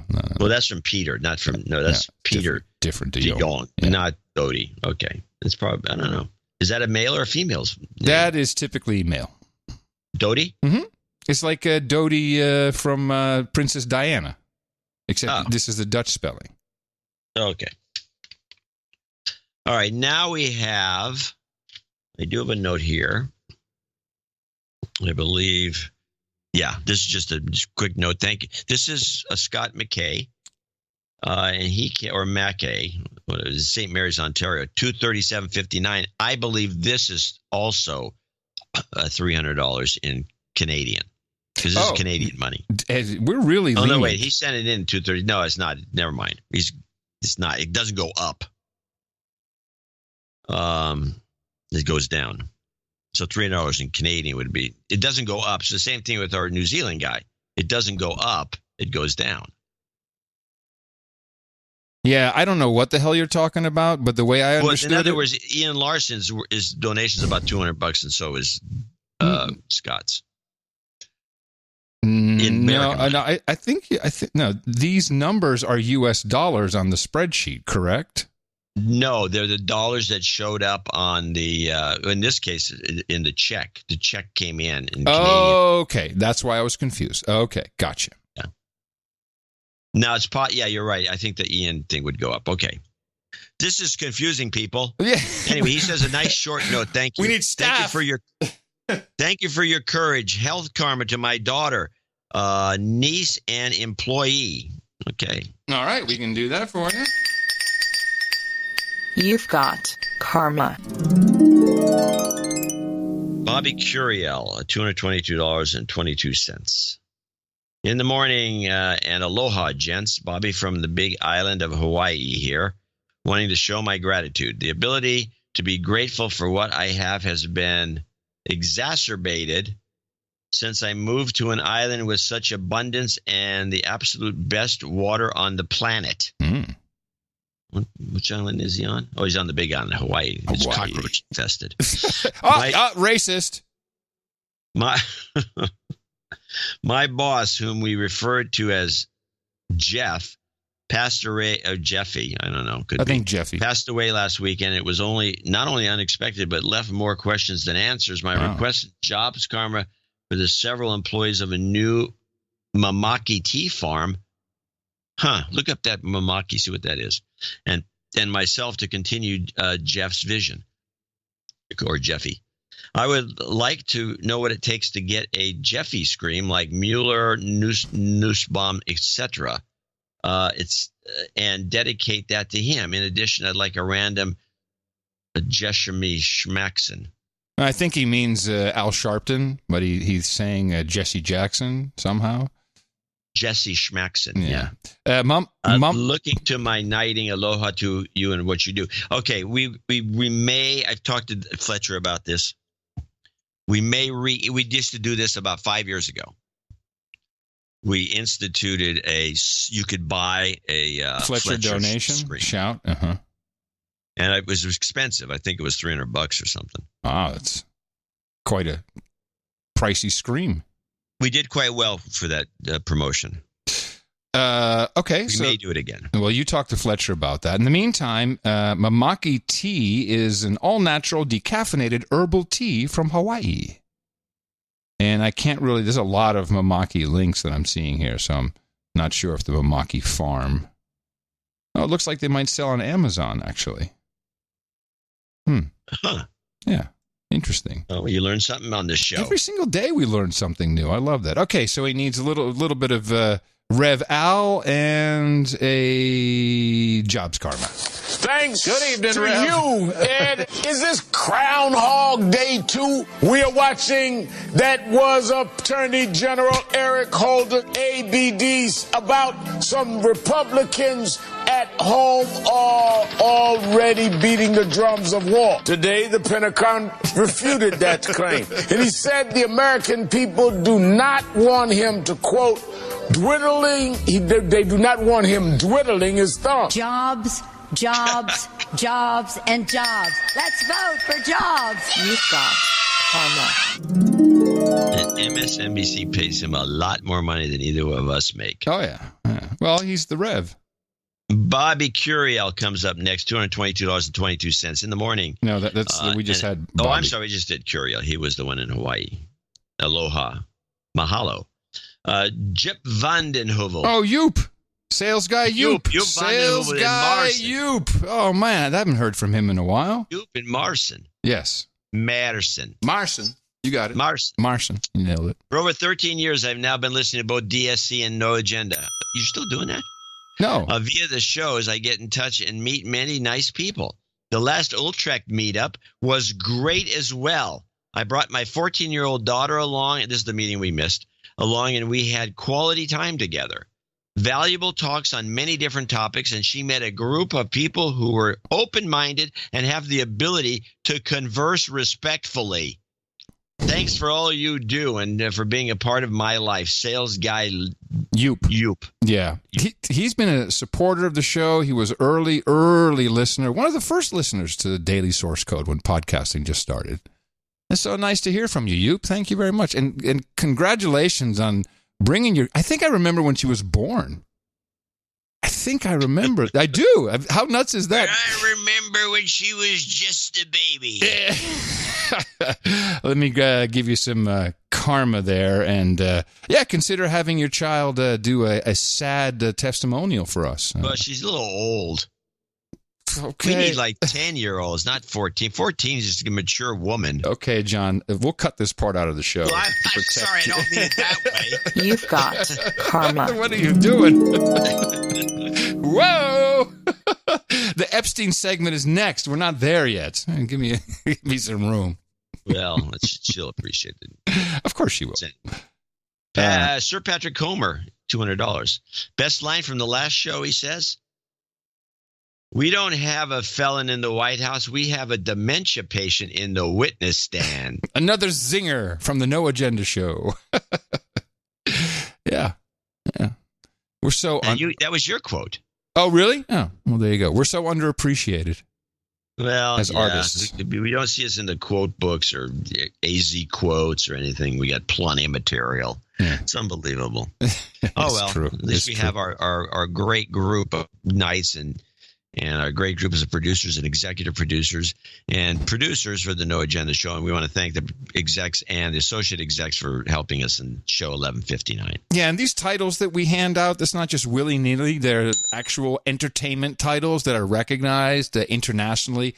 And we'll vouch for you if anyone wants to know. So you are either an executive producer of the No Agenda Show, episode 1159, or you're an associate executive producer. Either way, it looks good. It appears to help people get jobs. You can pick up people with it. Yeah, guys, girls. Like, just so you know, I'm a producer. Oh, really? If only I can find an unknown. Yeah. No, you got like a producer. I'm like a major producer for a podcast.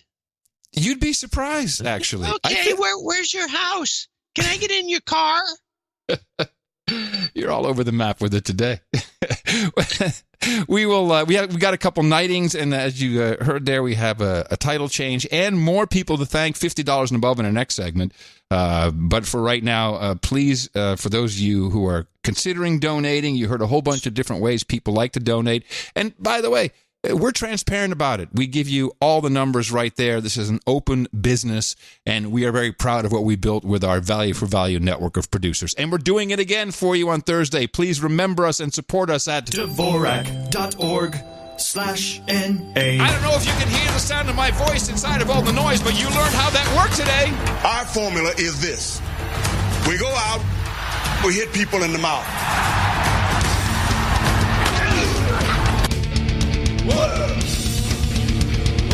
Green, beautiful cash. Shut up, slave. Shut up, slave. Whew. Oh, maybe we should do a little Brexit. Mr. Bo Johnson. Mr. Bo Johnson.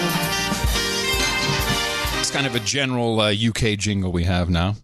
I'm liking it. Mr. Bo Johnson. You know that's Sir Chris Wilson. You know, the guy's unstoppable. He is. He's unstoppable. I need to go to Australia, if only to meet with him. You guys can produce some material. Oh, you're right. Should we just... Well, Keeper and I are talking about it. We really want to go. And it's on the books for as soon as we can. But yeah, I can just imagine. We need 3 days just to hang with Chris. We could probably produce some stuff. I'm sure you can get some people to come by. I mean, you get Sarah over there. She wants to do some voice work for the... Really? Dame Sarah Harris, the famous Dame Sarah? Yeah, this is the famous Dame Sarah famous. Harris. She's famous. She's very famous. I know. She's super famous. She runs that morning show. I think we even had a clip of her doing something silly. And these days, she even tweets at us from time to time, which I find... I'm like... She does. Yeah, but that's risky. She's risking her reputation. I think in Australia, it's not the same. It's not the same. Our reputation. Besides that, she just tell them to sod off. It's already shot in Australia. Whatever. Yes. Okay. So what you got? Because I teased a little Brexit chit chat. Yes, that's why I started it off in the newsletter, and I ended with nothing. Well, what? I don't have clips per se, but there are a couple of things going on. First of all, in general, the expectation now is that Boris Johnson, the new prime minister of the United Kingdoms of Gitmo Nation East, is driving hard towards a no-deal Brexit, and they're operating as such. He fired half of the cabinet, I guess, and he's rehired everybody, and they're bringing them in. They're turbocharging the no-deal Brexit, and in a surprising move, well, maybe not to us, he has hired Dominic Cummings as a advisor to the prime minister. Dominic Cummings, featured in the movie about Brexit, This is the guy who drove the. That was the guy, the make it happen guy. Yes, the guy with the algos, the guy with the face bag material. Smart idea. Yeah, so we hired him. I guess he's going to be the. He'll probably be doing marketing and PR. It is seen as not just controversial; it is dangerous. How's it dangerous? Well, today it was confirmed that Dominic Cummings has been officially hired by our new prime minister as an advisor in number 10. The BBC's Laura Krusenberg tweeted that the appointment was controversial. But it's not just controversial, it's dangerous. Even more so than Boris Johnson becoming prime minister. This shift in tone... How's it dangerous? I'm getting to that. This shift in tone leaves liberals like me, and this was from The Guardian, in no doubt we are now in a battle for the very future of our democracy. Here it comes. Let us remind ourselves of what Dominic Cummings stands for. Dramatic music. Made famous for masterminding the Leave campaign, immortalized by Benedict Cumberbatch in a Channel 4 drama. This is a man who commentators describe as either an eccentric or evil genius.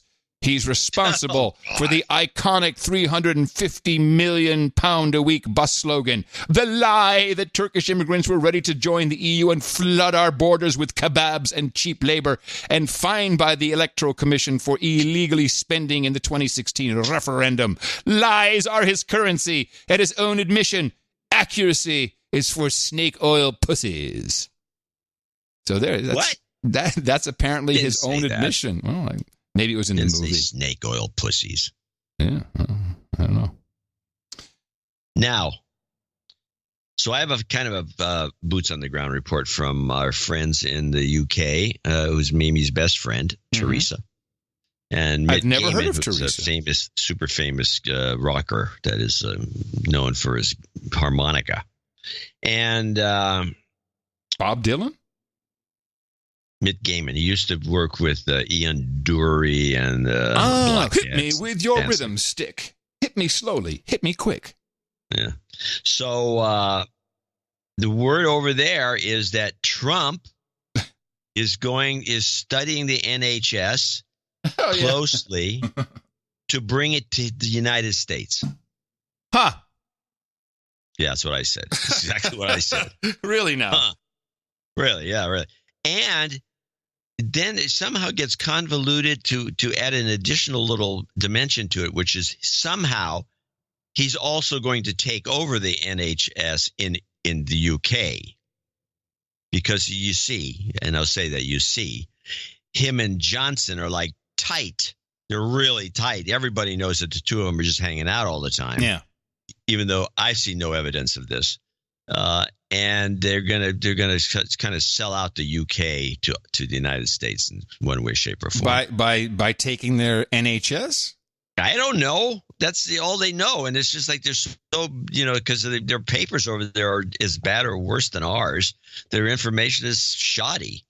The NHS is such an expensive program. Granted, you only pay $5 for that is your copay for everything, no matter what it is for medication. Because I was in the system, but I also remember Christina dislocated her knee, and she was developing woman at the time. She was in high school, and it actually happened again. And so we said, shoot, let's go get a scan, and they said, sure, come back in 8 weeks. And I'm like, well, it seems kind of like, no, there's a waiting list. Just it's not priority, and don't run in the meantime. Well, thanks. So I took her private. I paid for it, and we walked into the same place.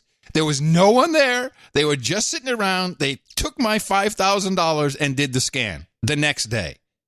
So it's not a very efficient system. It doesn't seem to me. Sounds like a crock of crap to me. Yeah. So now. We had multiple experiences with NHS.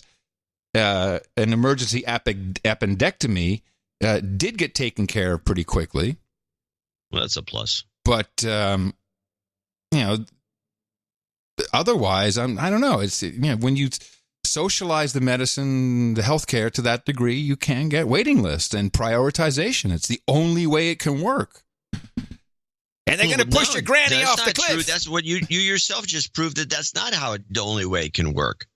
Because you waltzed into the place. There was nobody there. They're just slacking off. They're feather bedding. They're screwing. This is corruption. This needs to be fixed. Well, maybe that's what the president is studying. I don't know if he's studying anything, but no, it doesn't. It sounds like fear mongering to me. Yeah, there's some kind of a lot of people don't like Johnson. They're trying to push for another general election. That's the big thing everyone's talking and moaning and groaning about.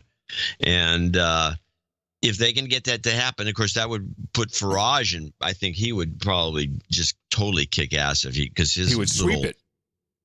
Little Brexit party is very popular. I'm even more convinced than I was on Thursday that Johnson is not going to lead the country to Brexit. I still think a new referendum will be in order.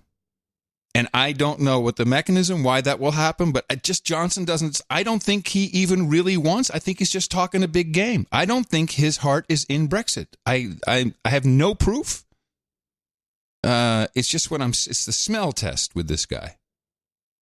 And his odd background, and I don't know.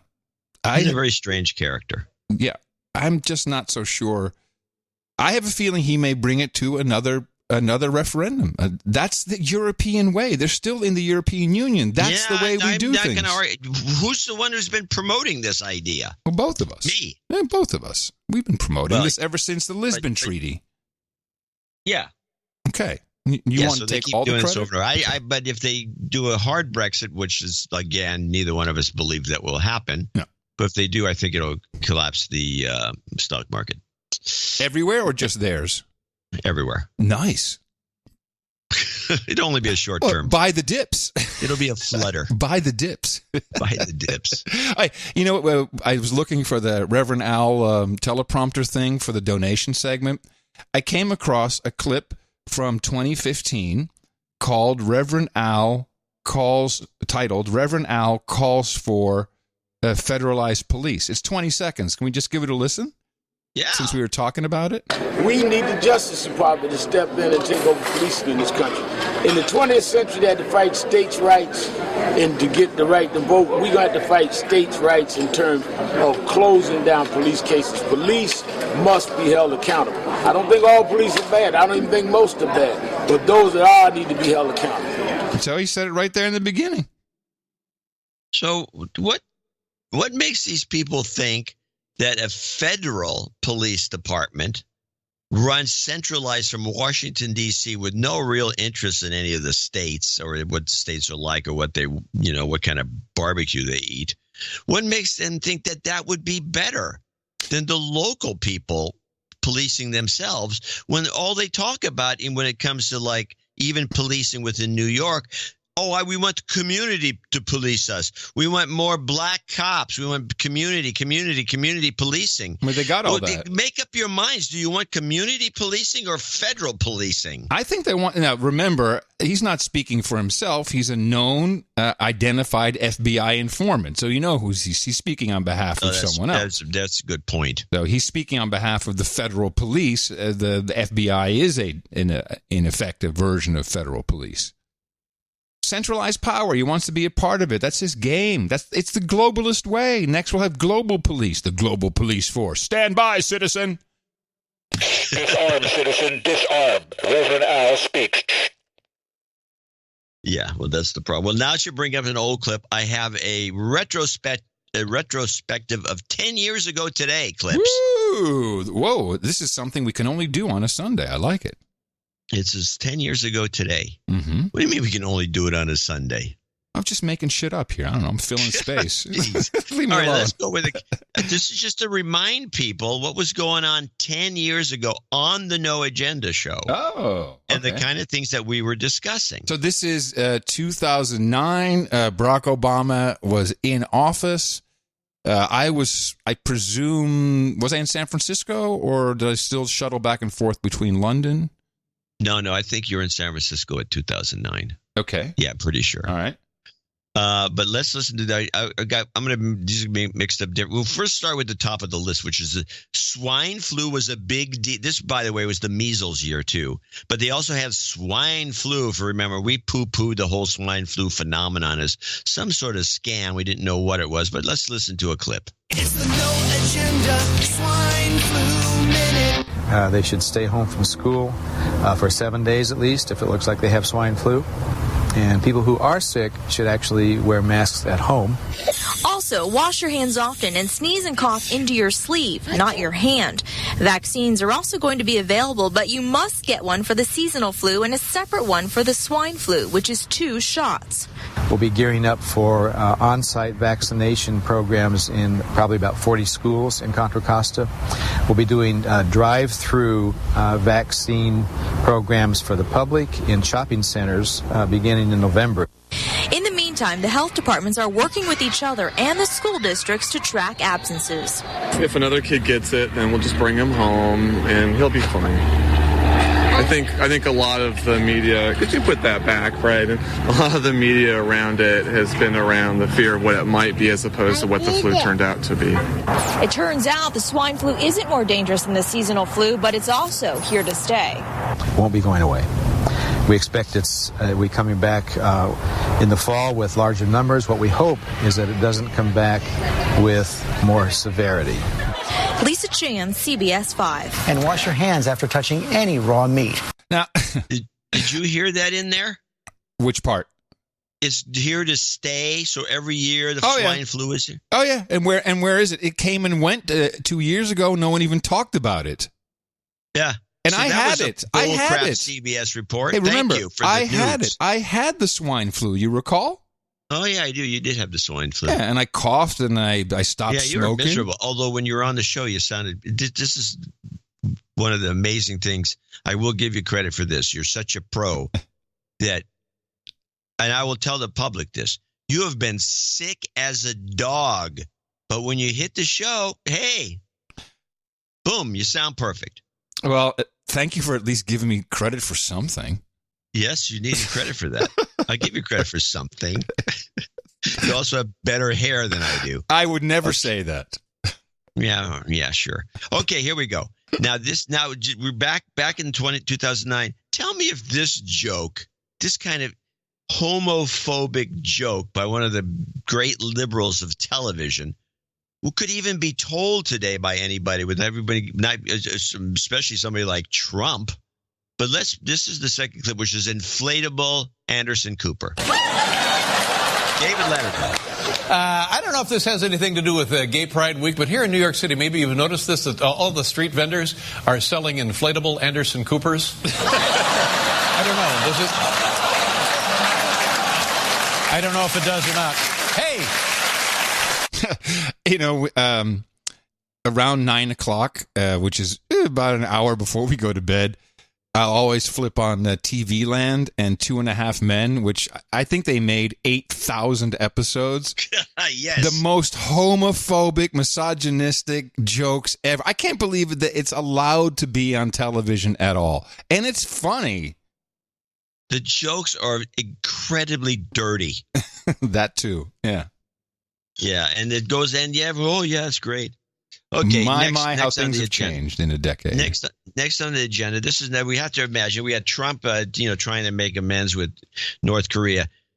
This is where we were with North Korea in 2009, just a mere 10 years ago. This is the Hawaii clip. Oh, I remember. Also tonight, American warships are tracking a North Korean vessel off the coast of China that may be carrying illegal weapons. Meantime, the Pentagon is beefing up our missile defense system to protect Hawaii from a North Korean missile attack.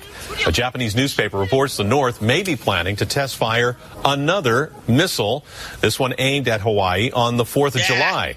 Most analysts doubt that it could reach the islands, but Defense Secretary Robert Gates isn't taking any chances, deploying a giant radar and missile interceptors to the Hawaiian Islands. Yeah, didn't it turn out that all that was just a bunch of fear-mongering bull crap?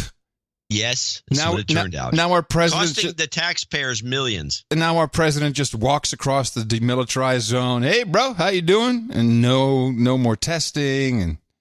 And Unbelievable. It was only 2 years ago when I was in, 2 years ago I was in Europe, and people were so afraid. You remember? I reported on it. We're really afraid of this North Korea. Kim Jong-un's going to blow us up. Yeah. It's crazy. Oh, this is interesting. I think the reason I said we can only do it on Sundays is... Because you don't want me doing it every show. No, I don't mean it that way. Because it's just hard to get quality...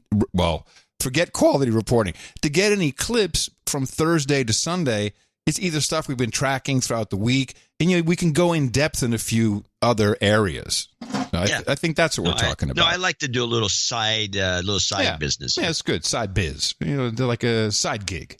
Yeah, but it gives us a little perspective. The idea is to give us perspective. Yes. And to show what this show has been about since day one. Oh, not since day one, but since day 100. Yeah. Anyway. Yeah. Let's go to this one. Now, this is a classic. To me, it's one of the great clips ever collected. And this one is because they just try everything. And this is 10 years ago, mind you. This is the fat people clip. Kit Doe on why researchers say obesity is bad for the environment. Obesity and global warming, both heavy topics now linked by a new study from the London School of Hygiene and Tropical Medicine. It says people who weigh more tend to drive more and eat more. And all that food, it's shipped on average 1,500 miles from where it's grown to your plate. Fat people, researchers contend, are killing the planet more so than those who are thin. They would be, if you played that for, who was that, CBS? Who did that? That was the local CBS affiliate. Oh, they would be so embarrassed if they heard that today. Fat shaming, body shaming. It's just unbelievable. It was one of the swings for the fences that the global warmists, attempted, thinking that maybe this will work. That's it. Go on a diet. You're killing the earth. We should bring that one back. I like it. The main thing nowadays is that to switch to 18 months, we're all going to die. Yeah, I know. This is another gem. That's right. It's a gem. All right, the last one, it turns out to be more of an enigma. And this was a clip that I pulled, and I don't know if you even played this one on the show, but this is something the Democrats have to kind of deal with, it seems to me. And then the kicker to it is I'll discuss at the end, which is this is from a American Experience on the Kennedys, done by not NPR but PBS. Kennedy carried Wisconsin, but he did lose key Protestant districts. And the next contest was in an overwhelmingly Protestant state, West Virginia. To win there, Kennedy would have to confront the religious issue at every public appearance. Senator Kennedy, how can we stop the religious issues that keep coming up to confuse the public? Well, I think that, I don't mind. I must say that we shouldn't boo because it's I am running for the presidency, which is a powerful office, given great power under the Constitution, and it is a matter of concern to a good many people, and the best way to get it answered, it seems to me, is to ask the question openly. West Virginia was not only Protestant, it was notoriously corrupt. Once again, the Kennedys left nothing to chance. I tell the story about Eddie Ford. Eddie Ford went out there pocket full of money. He'd see a sheriff and he'd say to the sheriff, "Sheriff, I'm from Chicago. I'm on my way south. I love this young Kennedy boy. He can help this nation. He's got the feeling for it. He'll do things for West Virginia." I'll tell you what he said. Here's $3,000 or here's $5,000. He said, "You carry your village for him or your county for him, and I'll give you a little reward when I'm on my way back." FBI wiretaps would later show that underworld figures said to have old ties to Joe Kennedy were also distributing funds on behalf of the Kennedy campaign. Kennedy won West Virginia and all of the primaries. Yeah. There you go. There's your virtue signaling Democrats in a nutshell. So I looked into this. This is actually from this show was actually broadcast in 1992. Huh. And most of this information is long forgotten. Huh. So well, first of all, thank you. That was a nice little segment. I like that. It's we should do that more often. We'll do it every Sunday until things loosen up.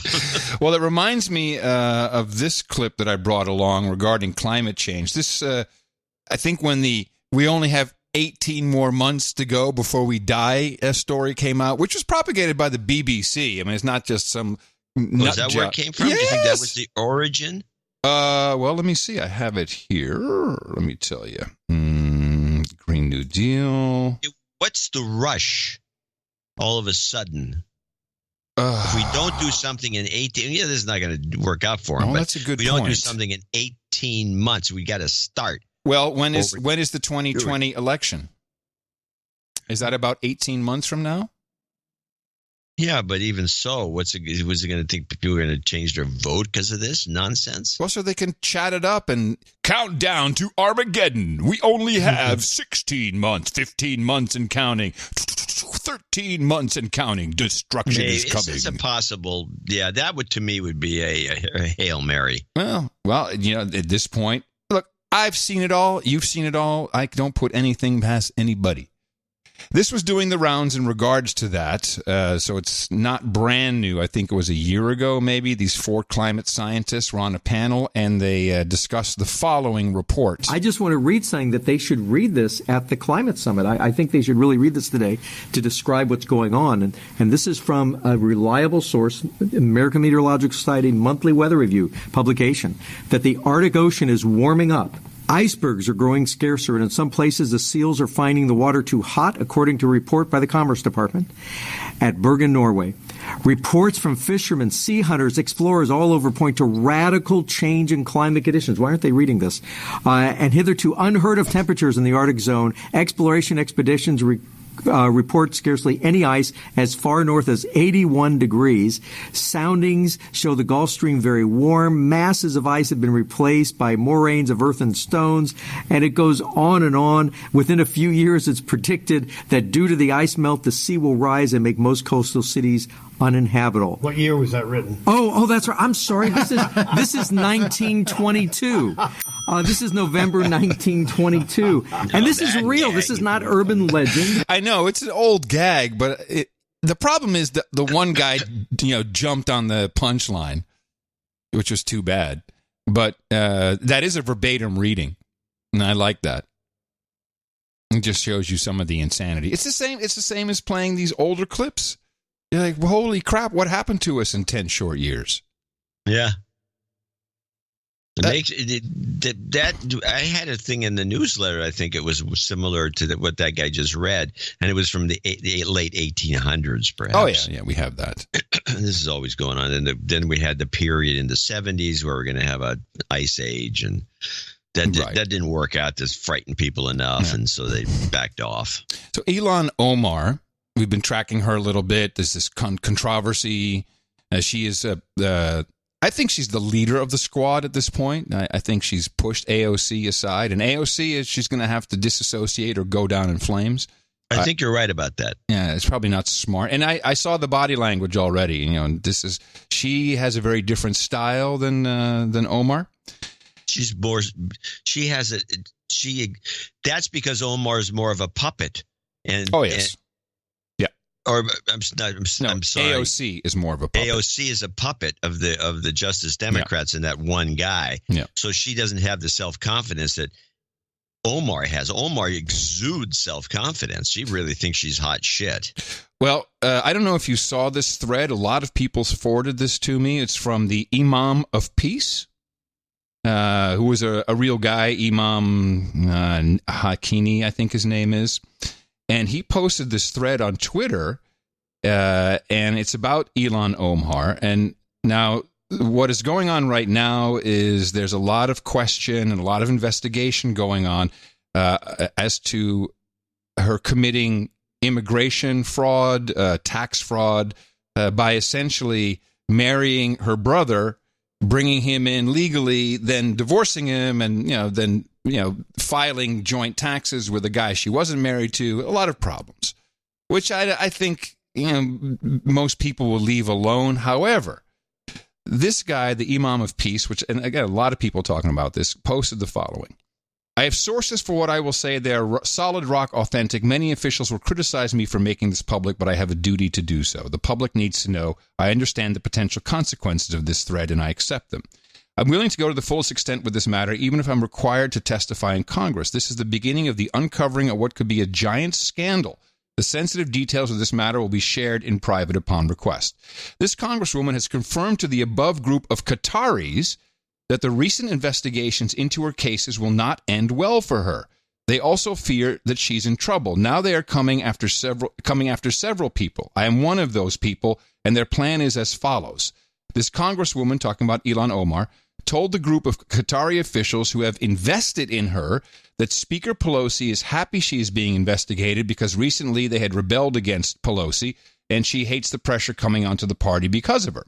The plan of the Congresswoman is to make all of this go away and strike a deal with Speaker Pelosi to put her cases aside if she puts the case of this Congresswoman aside and ignores it. This is Qatari's goal in D.C. with regard to this Congresswoman. The Congresswoman, along with a Palestinian female activist from Brooklyn, that would be Tlaib, agreed on diverting the attention by planning to seek the assistance of The Intercept, Al Jazeera, and the Middle Easy Eye to fabricate the following scandal.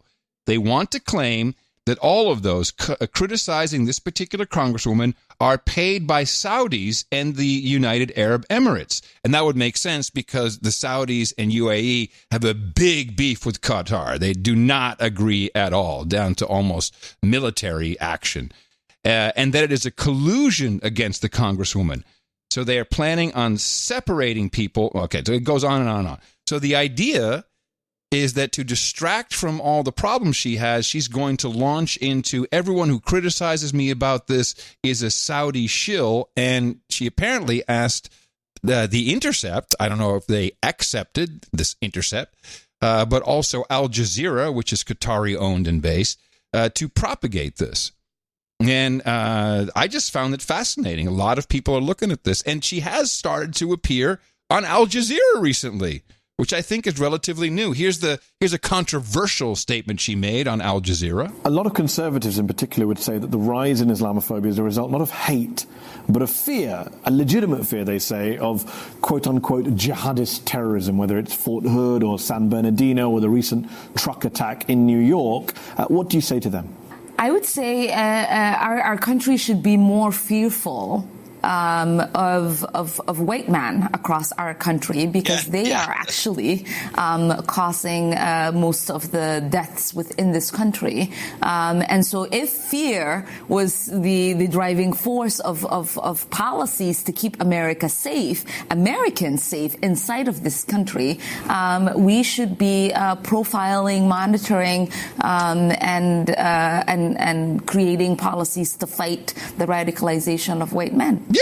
That's right. Not just crazy men, not old men, not straight men, cisgendered men. No, white men. Just white men in general. Thanks, Elon. So we'll see what happens. We'll see if we... it's poorly played by her, I'd say.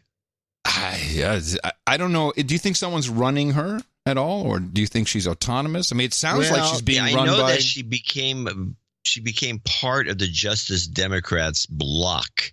Right. All four of them are. And so they may be – she doesn't seem like anyone's running her. She seems to be running herself, and it's like well, but if she has the backing of Qatar, that's very interesting. Well, that would give her even more confidence to say stuff like that. And there you go. All right. We'll see how that goes. I mean, if the Intercept is, I don't know how they got their name in there, but at least knowing some of those guys, the Intercept they have to make a statement about that because this Intercept would go after her. They should, because it's very damning. The Intercept really touts its independence. $250 million from PR Drive My Car Meteor, but okay, there's independence there. Well. Omidar is a Trump hater, so there's that. But I don't see how helping this woman would benefit that perspective. I don't know. She's trouble. She's trouble. She's trouble. I think she just left her husband. The one she first. Yeah. she's more of a character from like the Star newspaper or Entertainment Tonight. She's got all these tribulations. Yeah, this is something to that. She's more of a Kardashian than she is anything else. Hey, you know how if you're watching TV, and I don't know if you have this, but the pharmaceutical commercials come on, and you look at it, you go, shit, maybe I have that. Have you ever had one of those moments like, well, maybe you didn't, but I may have tardive dyskinesia. Oh, God, what is it? Before I was diagnosed by my doctor, I didn't know why my body was moving like it had a mind of its own. My eyes blinked way too much, even though I didn't mean to. It turns out I have tardive dyskinesia, a condition that may be related to important medications I take for my bipolar disorder. My fingers moved like they were playing a piano that wasn't there. I was embarrassed that others could see my movements. My doctor said tardive dyskinesia can affect different parts of the body. It may also affect people who take medication for depression and schizophrenia. I know I shouldn't change or stop my medication, so I was glad to learn that TD is manageable. If this sounds like you or someone you know, visit talkabouttd.com or call 1-800-825-6533 to receive a free brochure that describes the uncontrollable movements of TD and where on the body they might occur. You'll find a free discussion guide with ways to start a conversation with your doctor about how TD might be affecting you. It's a relief to know that today TD is manageable. Learn more at talkabouttd.com. So, I have all this. I got blinking eyes. You got Tourette's. What is the drug involved here? What they're saying, this is Neurocrine, Neurocrine, Neurocrine, and apparently they're very sketchy because they say it could be, but I think what they're saying is people who are on antidepressants, after you take what's the booster medication that they've been selling? Xarelta or whatever. So you have your antidepressant. Xarelta. So that may not work. So you need to boost it with Xarelta or whatever it's called. And then you may get all these twitches and tics. Maybe. I think. Here's another example. I've been pretty stable with my schizophrenia for a while. And then my kids asked me why my body was rocking back and forth. My doctor said I have tardive dyskinesia, which may be related to the important medications I take for my schizophrenia. I also felt my tongue darting and pushing against my cheeks. I was glad to learn that today, TD is manageable. Yeah. So I have all these symptoms. So maybe I could just try the meds and just see if it calms me down. And you can call me tardive. I don't know I've never heard of this. I've never seen these commercials. I don't know what you're watching down in Texas. This came on Fox News, and it caught my attention for two reasons. One, an ad that isn't mypillow.com. And that guy's running now for good government office. And second, they were talking about twitches and tics. So usually I turn the volume down because I feel that all these big pharma commercials can actually give you what they tell you you might have. Oh, I like that. That's good. That doesn't surprise me. And so this tardive dyskinesia, I don't know. I mean, I don't take any antidepressants, but I have all the other symptoms. It may be related to my Tourette's. I don't know. What do you think? Should I talk to my doctor? Yeah, you should talk to your doctor for sure. I'm going to show my support by donating to No Agenda. Imagine all the people who could do that. Oh, yeah, that'd be fab.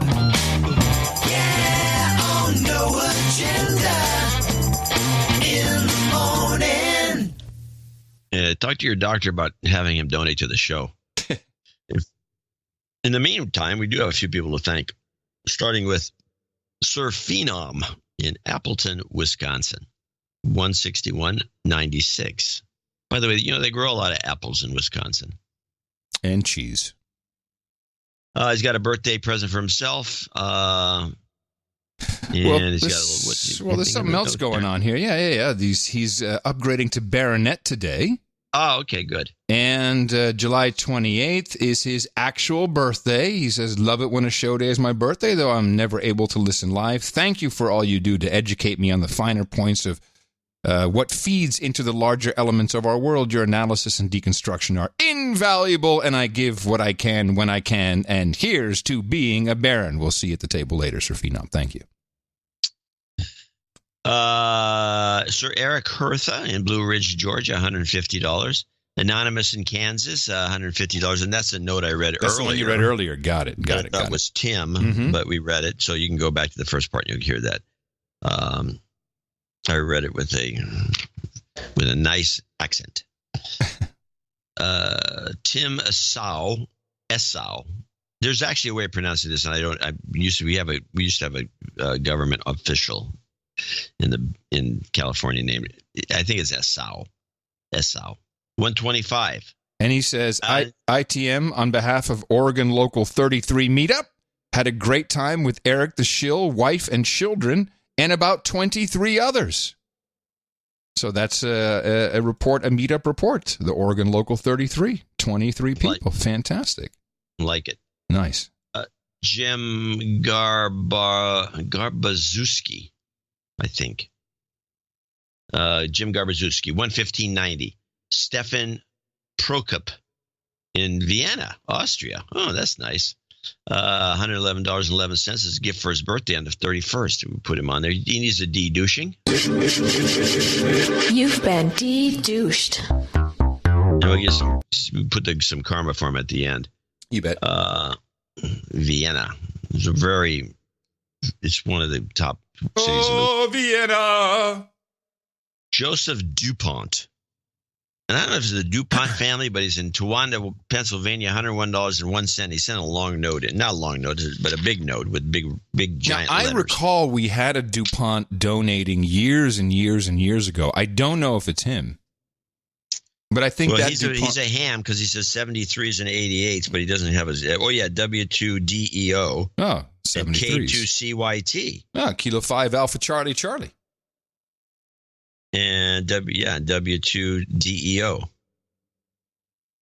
And he's got a couple of licenses. Almost seems that we hate Russia more now than ever. Could be that the commies here that are he's got something written. I can't read it, but he does something typed on the other side, which says, "Dear Adam and John, this is my first donation after having my son Michael introducing me to the No Agenda show." So that's a nice move, Michael. Good work. I would like to give Towanda, Pennsylvania, 18848 a de-douching for ignoring the efforts of our chief of police. But he should be douchebagging them, not de-douching them. He doesn't understand his mechanism. We fixed it. It's fixed. For ignoring the efforts of our chief of police in arresting the first two members, this is a good story, of the 1950 Boston Brinks robbery while in possession of stolen firearms. This caused Joseph O'Keefe to turn state's evidence a few days before the statutes of limitation. It was deemed to be the crime of the century. Oh. Do you know anything about this? No, I'm not a peep. Well, there's that. Okay. Thank you, Mr. DuPont. Alan Fletcher in Gold Beach, Oregon.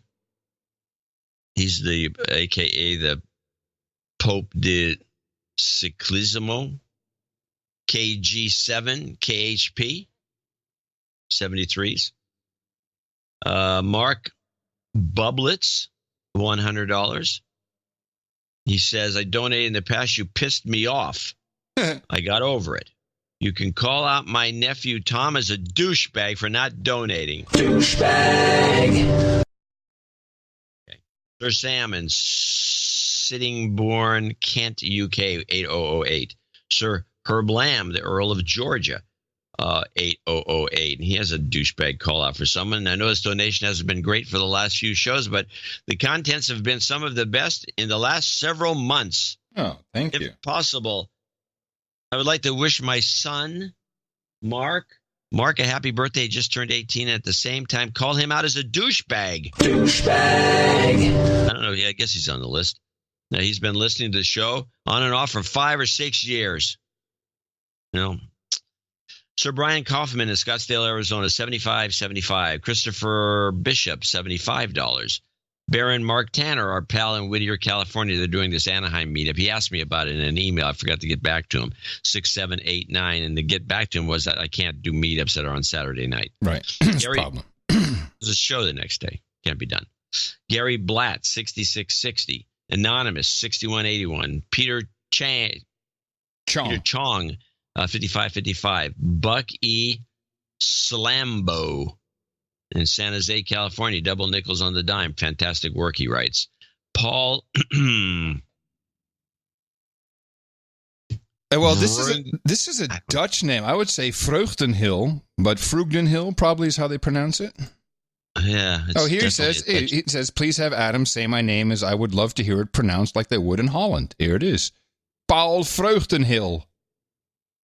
There you go. Nailed it. You did. I couldn't say you could do it any better. Sir Slarty Bart Fast, or Slarty Bart Fast in Hope, Rhode Island, 5242. They're slumming douchebags, he says. Sir Jackson, Knight of the Transistors in Loveland, Texas, 5150. Karma coming at the end. Andrew Benz in Imperial, Missouri, 5005. Scott Nelson in Melbourne, Florida, 5001. The following people are $50 donors, name and location when applicable. Daniel McClure, parts unknown, 50. Marco Castellanos in Guatemala, 50. Give us a boots on the ground report, man. What's going on ever since we signed the deal with Guatemala? I'd love to know. That's right. I want to know what happened from the Guatemalan perspective. Yes. Alan Cavedo III in Midlothian, Virginia. He says he only donates once a year, like paying for a magazine subscription, but you guys continue killing it with such great info and insights that I felt compelled to donate a second time, unlike most other listeners. So people be compelled to donate like me, Sir Alan of Midlothian, Virginia. Thank you. Sir Craig in Rostov-on-Don, Russia. Hey, comrade. 50. Paul Dubois in Kirk Hunkson, New York. Sir Black Knight, Sir Mark Magapayo, 50. Jeffrey Zellen in Oakland, Michigan. Sir Peter Totes in Sugarland, Texas. Darren Denuskowitz. You got it. In Dubai, Arab Emirates. Richard Gardner, Sir Richard Gardner, I believe, $50. Brother. Helly, you think? Ellie? This is Jelle Alsemgeest. Alsemgeest, okay. And he says, started listening 3 years ago after being hit in the mouth on the Dutch website Geen Stijl, which is kind of like a... They hate me, interestingly enough. They think I'm a slimy, celebrity, washed-up VJ. Yeah. Somehow they hit him in the mouth on their website, and he's become a listener. So thank you. This is great, and he's in India now. Maybe the hate was so he said, who is this douchebag? Let me go listen to his podcast. Oh my God, this is so good. Yeah, it's all good to me. Thank you very much, Jelle. Dennis Reichel, Reichel or Richel, I'm not sure, but he needs a de-douching. A desperate. You've been de-douched. Eric Dutro, our buddy in Flint, Michigan, 50. Local 404 came in with 50. That's out of Atlanta, Georgia. Baron Allen Bean is our last donor out of Oakland, California. And I want to thank all these folks for producing show 1159. This is very appreciated after the poor showing last Thursday. Yes. And to make good. Yes, and we also thank everybody who came in under $50. A lot of you are on the subscriptions. If not, please take a look at Dvorak.org/NA. We got lots of nice programs you can get in on that do weekly, monthly, some even showly, if you wish. But we thank showly. Yeah, that's my new verbiage. And a lot of people donate just under that level for reasons of anonymity, and we really appreciate it. Thank you. And we will... Let's see. We will. When were we back? Yeah, we're back on Thursday. That's right. It's always on Thursday. Yeah. Well, please consider visiting the following website to support our program. Dvorak.org/NA. It's a birthday. Yes, today is what are we at? The 28th of July, 2019. It's going real fast now. Here's our list for today. Sir Colin, the Deaf, Dumb, and Blind Knight, says happy birthday to Mariella. She's the brain expert we spoke of earlier. Sir Phenom is also celebrating today, July 28th. Stefan Prokop will be celebrating on July 31st. And Sir Herb Lamb says happy birthday to his son Max, turning 18. Happy birthday from everybody here at the best podcast in the universe. It's your birthday, yeah. And I think we should probably do our meetups here. This will keep your brain healthy. You won't need closed captions if you go to these No Agenda meetups because you meet people, you talk one-on-one, you plasticize your brain stems. And we got a report. Oh, no, July 28th, that would be today. We have the meetup in Central Florida and a note from the event organizer, Brandon. Please, if you could read the following on the show in relation to the Central Florida meetup. The Central Florida meetup venue has been changed. We are meeting at Rockin' Brews on Cimarron Boulevard, just north of Orlando International Airport. Same time and date, different location. Please see noagendameetups.com for details. So that's a late-breaking informational bulletin. Excuse me. Seattle, Washington has its meetup on August 1st, and then August 2nd through the 4th, the Lot Festival in Ravensburg in Germany. I'd love to know how that went once you've done it. Orange County, California, August 3rd, August 4th in Solvang, California. This is a brand new meetup listing. Where's Solvang, California? It's down south somewhere. Okay. Murfreesboro, Tennessee on the 9th of August, Chicago, Illinois on August 10th, Southeast London back on August 15th, San Antonio, Texas, August 17th, also a new listing. Well, that's kind of close enough for us. I'll take a look at that, noagendameetups.com. Victoria, British Columbia on the 18th of August, Charleston, South Carolina, they're back with their August 22nd meetup. Salem, Oregon, the 23rd of August. The 25th of Lincoln, Nebraska is also a new entry. And on the 31st, South Korea, Busan, South Korea. And Sao Paulo. Holy crap, we're international. We're so bad. South Korea. I love it. Noagendameetups.com. Get some shirts while you're there. Noagendameetups.com is where you can get all the information, and you can start your own if there isn't one near you. And it is very good for your overall mental health. In fact, have your kids take one of those fancy mental health days they can take, and take them along to a meetup. You heard how well that worked for Yoop the sales guy. It's a pretty good idea.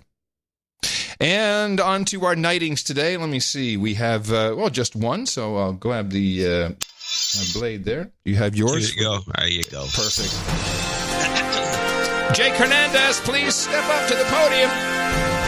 You, sir, have supported the No Agenda Show in the amount of $1,000 or more. That gives you a solid seat at the table, which is round. It's for all the No Agenda knights and dames.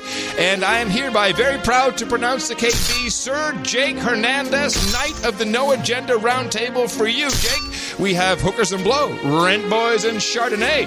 We got boba and stinky tofu, goat chops and goat milk, Polish potato vodka, brown cheese and aquavine and small hova, harlots and haldol. We got breast milk and pablum, geishas and sake, Rubenesque women and rosé, cowgirls and coffin varnish, sparkling cider and escorts, ginger ale and gerbils, and of course mutton and mead. And that seems to be a favorite at the round table. If you go over to noagendanation.com/rings, Eric DeShiel will gladly take your information, and we will get the ring and the certificate and the sealing wax out to you as soon as possible. Title changes, turn and face the slave. Title changes, don't want to be a douchebag. We got 2 title changes today, which can be seen at itm.im/peerage or dvorak.org/peerage.htm. Sir Kevin McLaughlin becomes the Earl of Luna, and Sir Phenom reaches the level of baronet. Both of you, thank you so much for your support of the show. The No Agenda Show, according to the Mueller Report, the best podcast in the universe. And again, remember us for our next show on Thursday at dvorak.org/NA. Thank you for your courage. So we've talked a little bit about, it comes up in the conversation, but I've got some more details. And this is the Office of Legal Counsel. The one that prohibited Mueller from throwing the president in jail. Or maybe. But they're always getting involved. And we always talk about them. Well, the Office of Legal Counsel did this. The Office of Legal Counsel did that. Right. And so we have a guy here who's, I think, worked for the Justice Department. I don't know who he is, actually, but he's on Cheryl Atkinson's. Yes, there's no N in her name, so it's hard to pronounce. On her show discussing this. And it gives us a little background. This is an educational segment. Ooh. And I found this to be quite interesting. there's a lot of secrecy surrounding the Office of Legal Counsel. Why is that? Is it treated sort of like attorney-client privilege because they are advising federal agencies and the White House? Yeah, so the Office of Legal Counsel claims, whenever we ask for these opinions, they claim that it's attorney-client privilege and therefore needs to be confidential.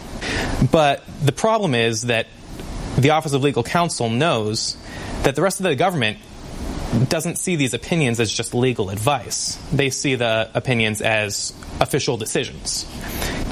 People who follow these legal opinions essentially receive legal immunity for their actions because the Department of Justice doesn't really like to prosecute people for following its own advice. Huh. So I thought that was interesting. And this guy is he's like, I think he's a Justice Department guy. Uh-huh. Huh. Now, I went back and tried to get his name in it, but he's given the scoop on this, and here is the follow-up clip, which is she asked him a specific question and about she seemed to be preoccupied with the torture memos that were done by this Office of Legal Counsel, giving everyone the okay. Right. And this is a short 20-second clip explaining what was in those memos. To be clear, what was the decision in the torture recommendation case? The decision from the Office of Legal Counsel was that what we call enhanced interrogation techniques did not constitute torture as defined by international law or applicable U.S. laws. Wait a minute. So did that phrase come out of the Office of Legal Counsel? Apparently. Huh. Well, that's interesting. Well, there you have it. That's one of those. And once they say something, it's good as gold because no one's going to do anything. Yeah, about that is kind of surprising. Yeah. Yeah.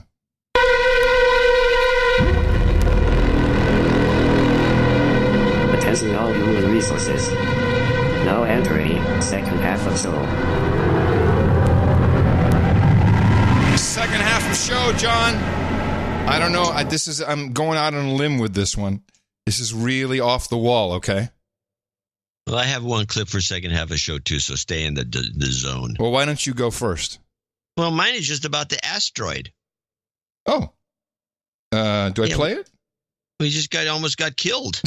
And talk about a close encounter. An asteroid barely missed Earth this week. The space rock is named Asteroid 2019 OK. It whizzed past the Earth on Thursday at 54,000 miles per hour. It's several hundred feet across, and it came within 45,000 miles of Earth. That's actually less than a fifth of the distance to the moon. Scientists call the path uncomfortably close. Astronomers had not been tracking 2019 OK, which made the flyby all the more surprising. Now, not only you, but I think I heard her also say asteroid. Asteroid? Yeah, you saying it again. Sounds like asteroid. Yeah, I said it again. I know I said it again. Asteroid. You want me to say asteroid? Asteroid, yeah. Oh, I always said asteroid. Okay, well, that's fine. All right, I don't know if you may hate this, but I probably will. Okay, let's put on our Q glasses. It's time once again. And the whole thought behind the Q glasses is when we put them on, we see Q for what it is. So you can't condemn us for believing in Q when we're wearing the Q glasses. Do you have them nearby? Oh, hold on a second. Okay. All right. You got? There you go. Okay. Yeah, we have the Q glasses on, ladies and gentlemen. Perfect. Are these mine? They're kind of tight. Do you remember the controversy over an email that what supposedly would change the timeline, meaning that Donald Trump Jr. had received the Hillary Clinton WikiLeaks emails and decryption key before WikiLeaks actually published them? And it turned out that was incorrect, and CNN had to make this big mea culpa apology. Do you remember this? To be honest about it, no. I have a clip just to bring you back up to speed. We're actually correcting a story that we have been reporting throughout the day today about an email that was sent to the Trump campaign, to then candidate Trump, Donald Trump Jr.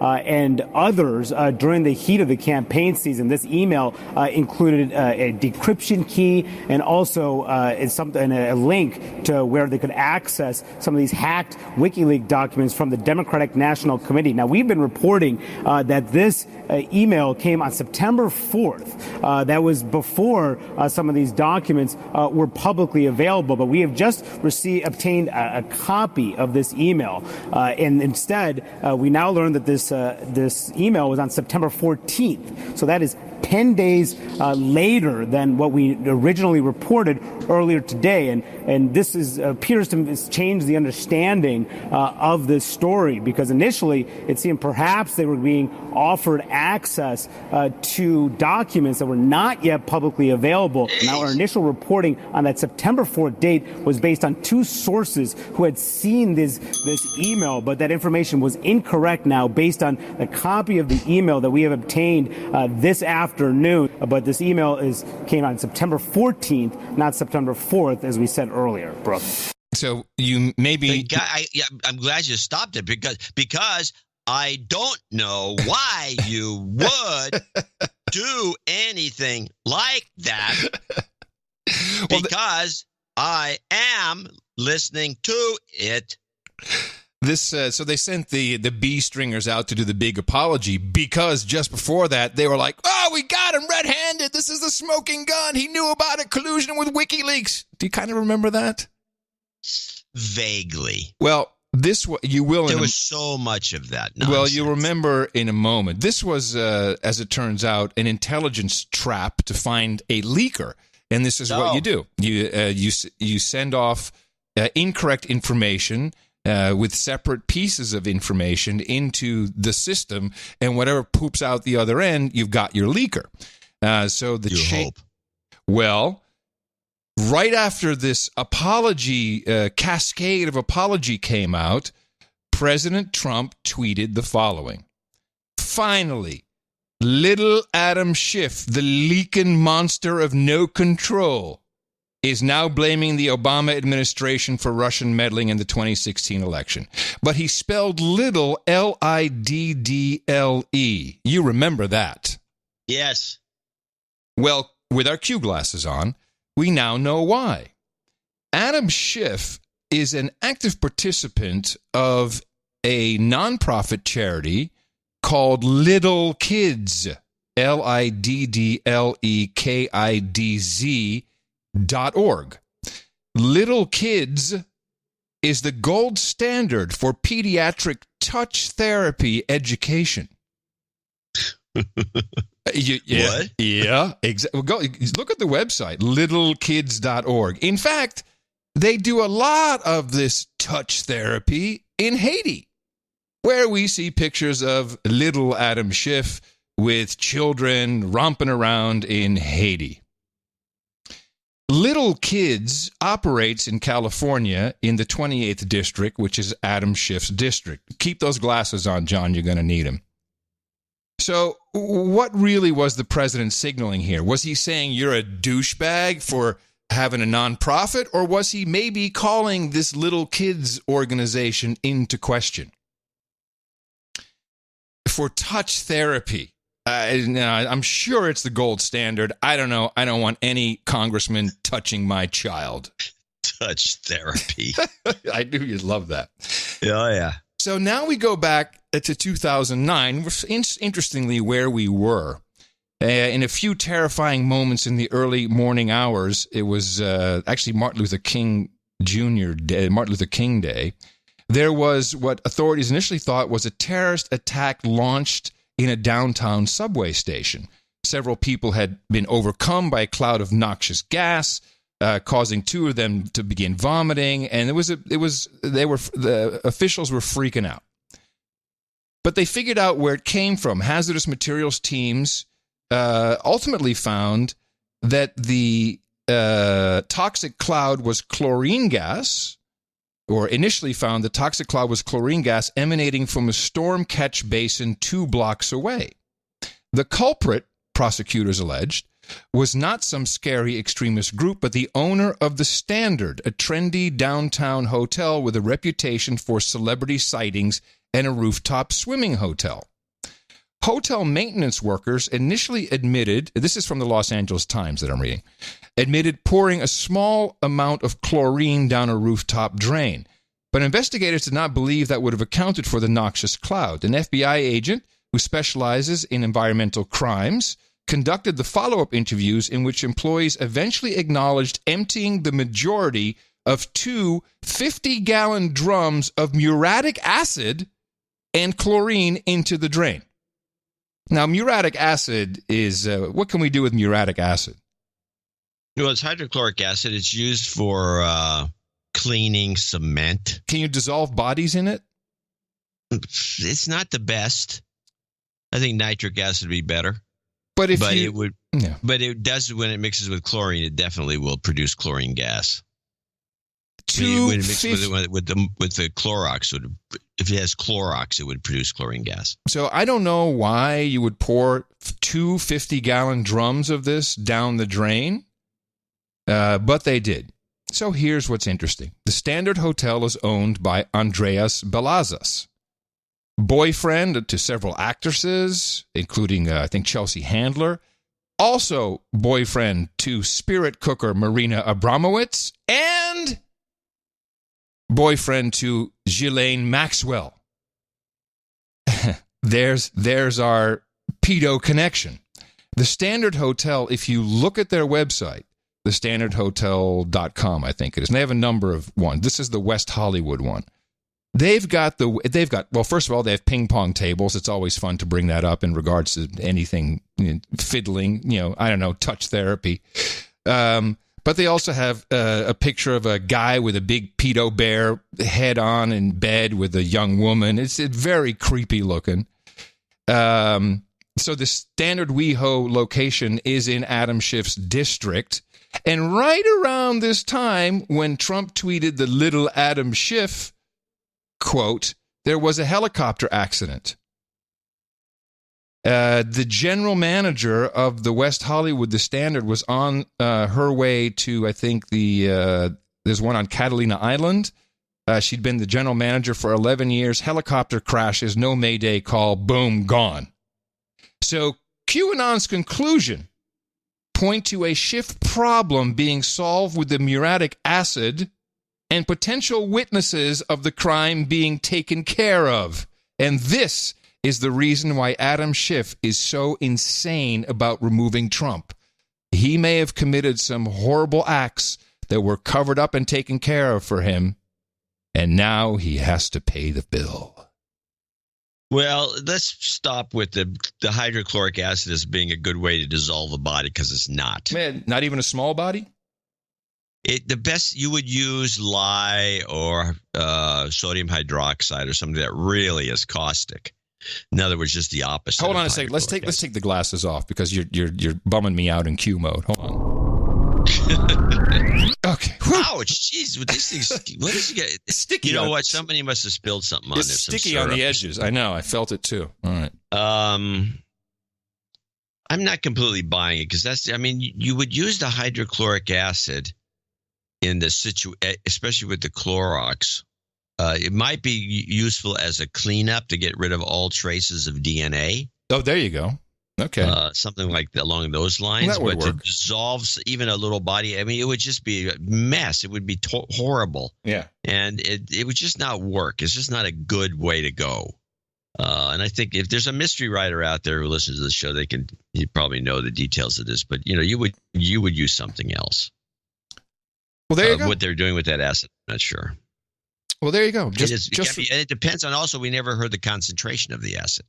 Was it low concentration, like a cleaning fluid? Oh, this I don't know. This I don't know. I'm just reporting on the Q proofs from the Q drops. It's a stretch.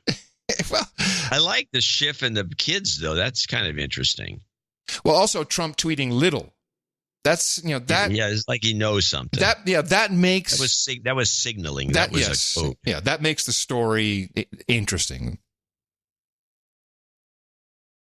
Never thought of Trump as a Schiff that way, but it's possible. Oh, look, it's creepy. Well, he's a creepy guy. Yeah. So yeah, if you look around for pictures of him with this little kids. I was listening to one of these podcasts where somebody's going off on the Epstein and they go into the Ted Heath, Jimmy Savile, and all the other stuff. Yeah, connected. And one of the things he points out, he says, people, there's nothing wrong with, helping children, being, getting involved with the Boys and Girls Club or doing any of these things. But when you're doing stuff, you're really hanging around a lot of little kids, and you're not a kindergarten teacher. Yeah. It might be something you might want to check the guy out a little more closely. Yeah. So. Yes. Oh, it was David Icke. Oh, was it? Was it Ike? Well, the connection. And by the way, just to remind everybody, I know it sounds unbelievable. Could we really have a ring of pedophiles in America, elites in the government and Hollywood? And I say, I don't know. We had priests who were molesting thousands of children. We had Jimmy Savile, who proven to have done the same. Ghislaine Maxwell also did a lot of work for the BBC Children's Programming Department with Jimmy Savile. So this, I'm sure that all the Hollywood elites are always hanging out across continents, but the coincidences get a little weird. Yeah, I don't like guilt by association, and I mention when I see it, I don't like it because you're throwing too many people in the pot. And that's one of the ways you do the smoke screen to protect yourself. You put a bunch of other people into the smoke screen, and then they can be easily disproven. They got nothing to do with anything. Mm-hmm. And so I'm always looking on the lookout for that. But there are too many people that are involved in some of these things. Whether it's it's like the necrophiliac clubs in New York that used to exist, and back doors into mortuaries. They're out there. I'm sure there's still people that do that. And according to David Icke in this really very recent interview where he calls out everybody, he is getting really bold about it. He says that Jimmy Savile was a necrophiliac. Yes, well, that I remember many reports. I think we talked about it. He would be left alone in the morgue. Yeah. For hours on end. Damn, people are sick. That guy. What Yeah. And then he died. Oh, gee. Funny how that works. All right. Do you have something upbeat to get us out? I got some stuff. Give me something upbeat. Give me a beat. Upbeat. Well, I got a couple of things. Well, yeah, I got one. I got a real good one too. I may have two clips left. All right. First of all, I do have two clips because I have to get this out of the way. We got to play this is not an upbeat, but it's a good story. This is a short version of a long story about Hong Kong is really out of control now. Oh yeah, so let's catch up with that with the Hong Kong. Rage and chaos in Hong Kong hit its highest upbeat peak yet. Police Saturday night stormed the subway station in the Yuen Long neighborhood, hitting people with batons and arresting protesters who refused to leave. It was the worst violence the city has seen since June and came after thousands of protesters again squared off against police for hours. Protesters blocked roads and threw bricks, bottles, and umbrellas. Police fired back with round after round of tear gas and rubber bullets. But this time, protesters wouldn't budge. They were better prepared and ready to fight. Right now, the protesters are trying to push back the riot police, and it looks like they're succeeding. Just in the past minute or so, the riot police were throwing the first rounds of tear gas. We ourselves were sprayed, but now it's only angered the crowd even more. They're angry after a mob of men last weekend brutally attacked protesters and innocent bystanders in this town's subway. The men are believed to be members of organized crime gangs, and it took police roughly 40 minutes to respond. We want to demonstrate what justice is. Furious protesters today tried to take the fight back to the neighborhoods where the gangs are from, but were repelled repeatedly by police. This is the worst chaos we've seen on Hong Kong streets. It's gotten worse every single week. The fear is that if this continues to escalate, the People's Liberation Army will step in. I like the talking in through the gas mask bit. That's kind of cool. That's new. Well, yeah, I didn't like it. We should have mic'd him in the gas mask. Well, I like it because we can replicate that, John, when we're doing our own reports. Yeah, that's true. Now, I do have the clip to leave with is this one. Now, there's a guy. Now, I don't like to fat shame or do any of these kinds of critical things. And now when somebody has just a silly voice that is, and he's on network TV doing reporting, and he sounds somewhere in between. The only way I could describe it, he sounds a little like somewhere between comic book guy in The Simpsons, the Jerry Lewis professor character on The Simpsons, and Sylvester the cat. And then they give him a story with all the wordage in the story designed to kind of promote his silly voice. And this is on NBC, and it's the bison who hits the little girl story, done by Steve. And I don't know if they ever give his last name, but Steve, he's the fabulous Steve, the way I call him. I'm going to look for him in the future. I enjoyed this to no end. And so the story, because I saw the video of this, some idiot parents with their young child are walking near a 5,000-pound bison, 5,000-pound full-grown male bison. Yeah, let's go over there and pet him. The bison starts charging. The parents run. Drop the kid. They leave the little girl behind to get almost killed. She gets launched by this bison, and at least 15, 20 feet in the air. And apparently she was okay. Yes, that's. I hate it when they say that up front. I don't want to know if the kid's okay until afterwards. I want the suspense. Don't worry, the child wasn't really hurt in this video. No, I want to think the kid got gored and died, and then make me happy. But okay, well, I'm not producing network news. What Stanley's awe-inspiring encounter turned to horror in a matter of seconds. A crowd of curious tourists getting a close look at a massive bull bison. Then suddenly, it charges, plowing into a 9-year-old girl, launching her several feet into the air. The shocking video taken close to Yellowstone's famous Old Faithful geyser, where wild bison graze in clusters. Bison can be aggressive. They can move quickly, and they can get bothered in a moment's notice. The girl rushed to a nearby clinic. Rangers say the child is lucky she was not seriously injured. Although bison attacks in Yellowstone are rare, it's not the first time tourists have gotten too close. Oh, God, no, I can't watch it. Rangers say stay at least 75 feet away from animals like bison or moose and more than 300 feet from bears or wolves. They're wild animals, and they're huge. They can kill you. According to park officials, 50 people were standing just feet from the bison before it started charging. Getting close to wildlife is not a smart idea. And I know everybody likes to get that selfie. They like to get that great photo, but safety needs to come first. Park officials have so far decided not to issue citations to the girl's family, and as of now, the incident remains under investigation. Lester? All right, Steve, hopefully lesson learned. Thanks. He has yet again network news with speech impediment. It's he says bison and moose. Bison. That one. Bison, pieces, moose.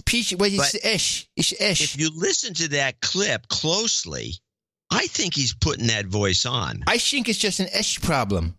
You really think he's putting that on? Because he drops out of, he's got a certain sound and timbre to his voice, and it rings a certain way, and then he comes out of it and he sounds very normal, and everything kind of changes too much. I think I could be wrong, but I think he did that as kind of a goof, doing that voice, and I don't know. There's something suspicious about it, because for one thing, the guy's way out of control with that voice for NBC Network Nightly News.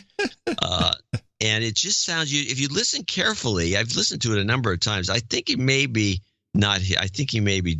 goofing on somebody. I'm not sure who or why. Well, I think it's Esh the problem.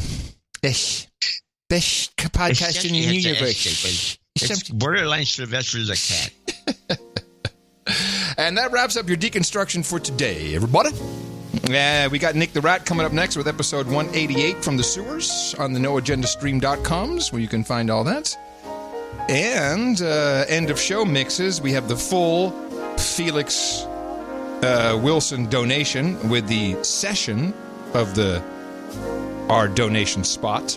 We got Gallup with Feeling My Oats. We got, what do we got? We got some Hacking Hillary.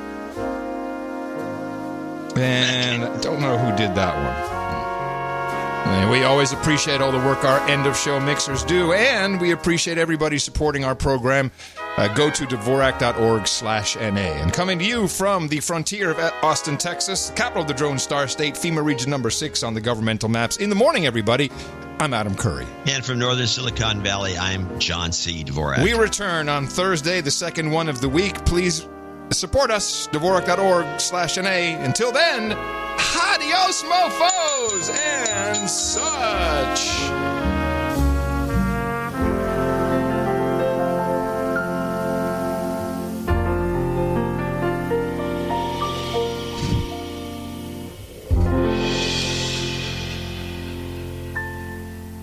We must do it in 18 months or it's too late.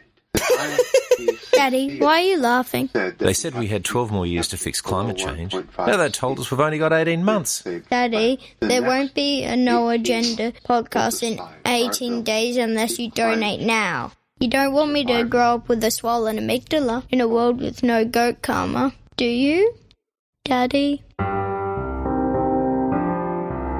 My name is Felix Wilson. John and Adam are looking for an exit strategy. If you don't do something now, it will reach a tipping point. They'll find something else to do and there will be no more show. Without no agenda, our amygdalas will be left to swell and there will be no more goat karma for anyone. Please go to Dvorak.org/NA and donate now. It's for our children's amygdalas. Yeah. Well, how was your day yesterday? Yeah, exactly. And what a jip. I don't want to testify. And this is... Don't call me, I'll call you. You.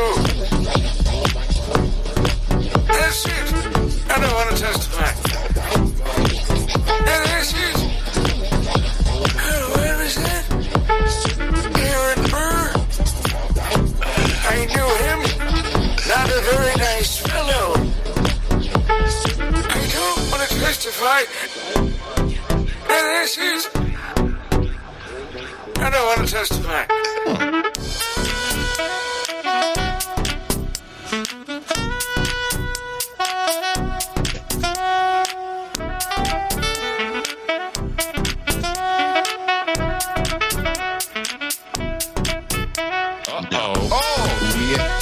Here to the spec. I said, no. No. I don't want to testify. I said, no. To the spec. No. I said, no. I'll call you. No. That's it. I said, no. To the spec. I said, no. I don't want to testify. That's it.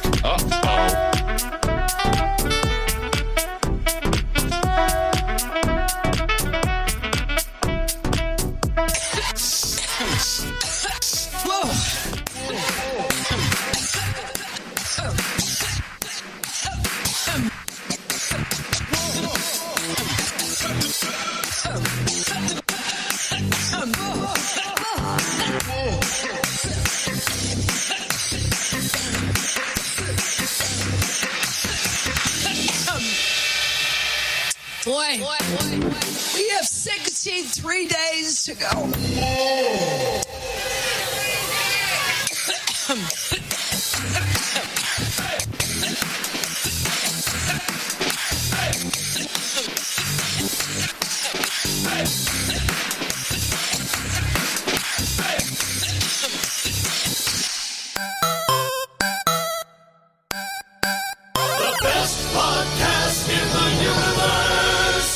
Adios, mofo. Dvorak.org/NA